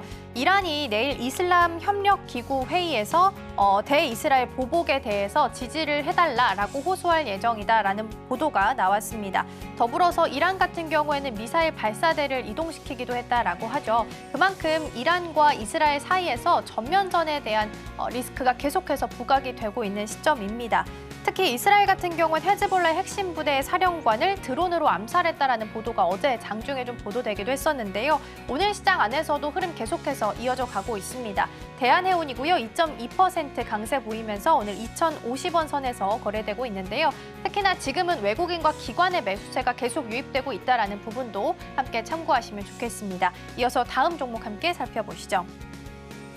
우리 유창희 대표님의 승부주 대주전자재료 먼저 보도록 하겠습니다. 벤츠 전기차에서 화재가 발생했다라는 기사는 아마 많이들 보셨을 텐데요. 그 안에 들어가 있는 배터리를 살펴보니까 중국에 있는 9위 정도 기업인 파라시스의 배터리다라는 부분이 공개가 됐습니다. 그러면서 이제 실리콘 음극재나 다른 배터리에 좀 관심이 좀 높아지고 있고요. 실리콘 음극재 관련해서 가장 대표적인 종목입니다. 지난 6월에 크게 급등한 바 있고요. 지금은 3.8% 강세 보이면서 움직이고 있습니다. 실리콘 음극재 같은 경우에는 긴 주행거리나 고속으로 충전할 때 반드시 필요한 재료다라고 보시면 될 것 같고요. 테슬라 2일층고 배터리 안에도 같이 좀 들어갈 것으로 예상되고 있기 때문에 이에 대한 기대감도 같이 가져가셔도 좋을 것 같습니다. 오늘은 11만 원 선에서 거래되고 있습니다. 이어서 증시 9로 이동해 보겠습니다. 이슬이 전문가와 함께 방산, 중동 리스크 관련해서 이야기를 좀 나눠봤습니다. 앞서서 언급 드린 것처럼 이란과 이스라엘 사이에서 계속해서 전면전에 대한 리스크 언급이 좀 되고 있습니다. 오늘 시장 안에서도 해운주는 쭉 흐름을 좀 이어가고 있습니다. 상하이 컨테이너 지수 같은 경우에는 매주 금요일마다 지수가 발표되고 있기 때문에 이번 주 금요일에 해운주 지수 어떻게 발표될지도 함께 보시면 좋겠고요. 가장 탑픽으로는 정유주 주셨습니다. 한국석유 2.17% 오늘은 하락하면서 해운주와는 조금 엇갈린 흐름 가져가고 있습니다. 오늘 브리핑은 여기까지 전해드릴게요. 오늘의 핵심 요약입니다. 정선우의 이주식에서는 휴마시스 그리고 아이빔 테크놀로지 두 종목 살펴봤습니다. 현재 개인 그리고 외국인 기관의 엇갈린 투심으로 코스피는 혼조세를 보이고 있습니다. 지금 이 섹터에서는 중동 전쟁과 관련된 이슈들 분석해봤고요. 관련 종목으로 대한해운, 한국석유, 흥하해운까지 제시했습니다. 투자하실 때 참고해보시길 바랍니다. 네, 저희가 방송 중에 제공해드린 정보는 투자 판단을 위한 조언일 뿐 해당 종목의 가치와 수익률은 보장하지 않습니다. 저희는 내일 더 다양한 소식 준비해서 돌아오겠습니다. 시청해주신 여러분 고맙습니다.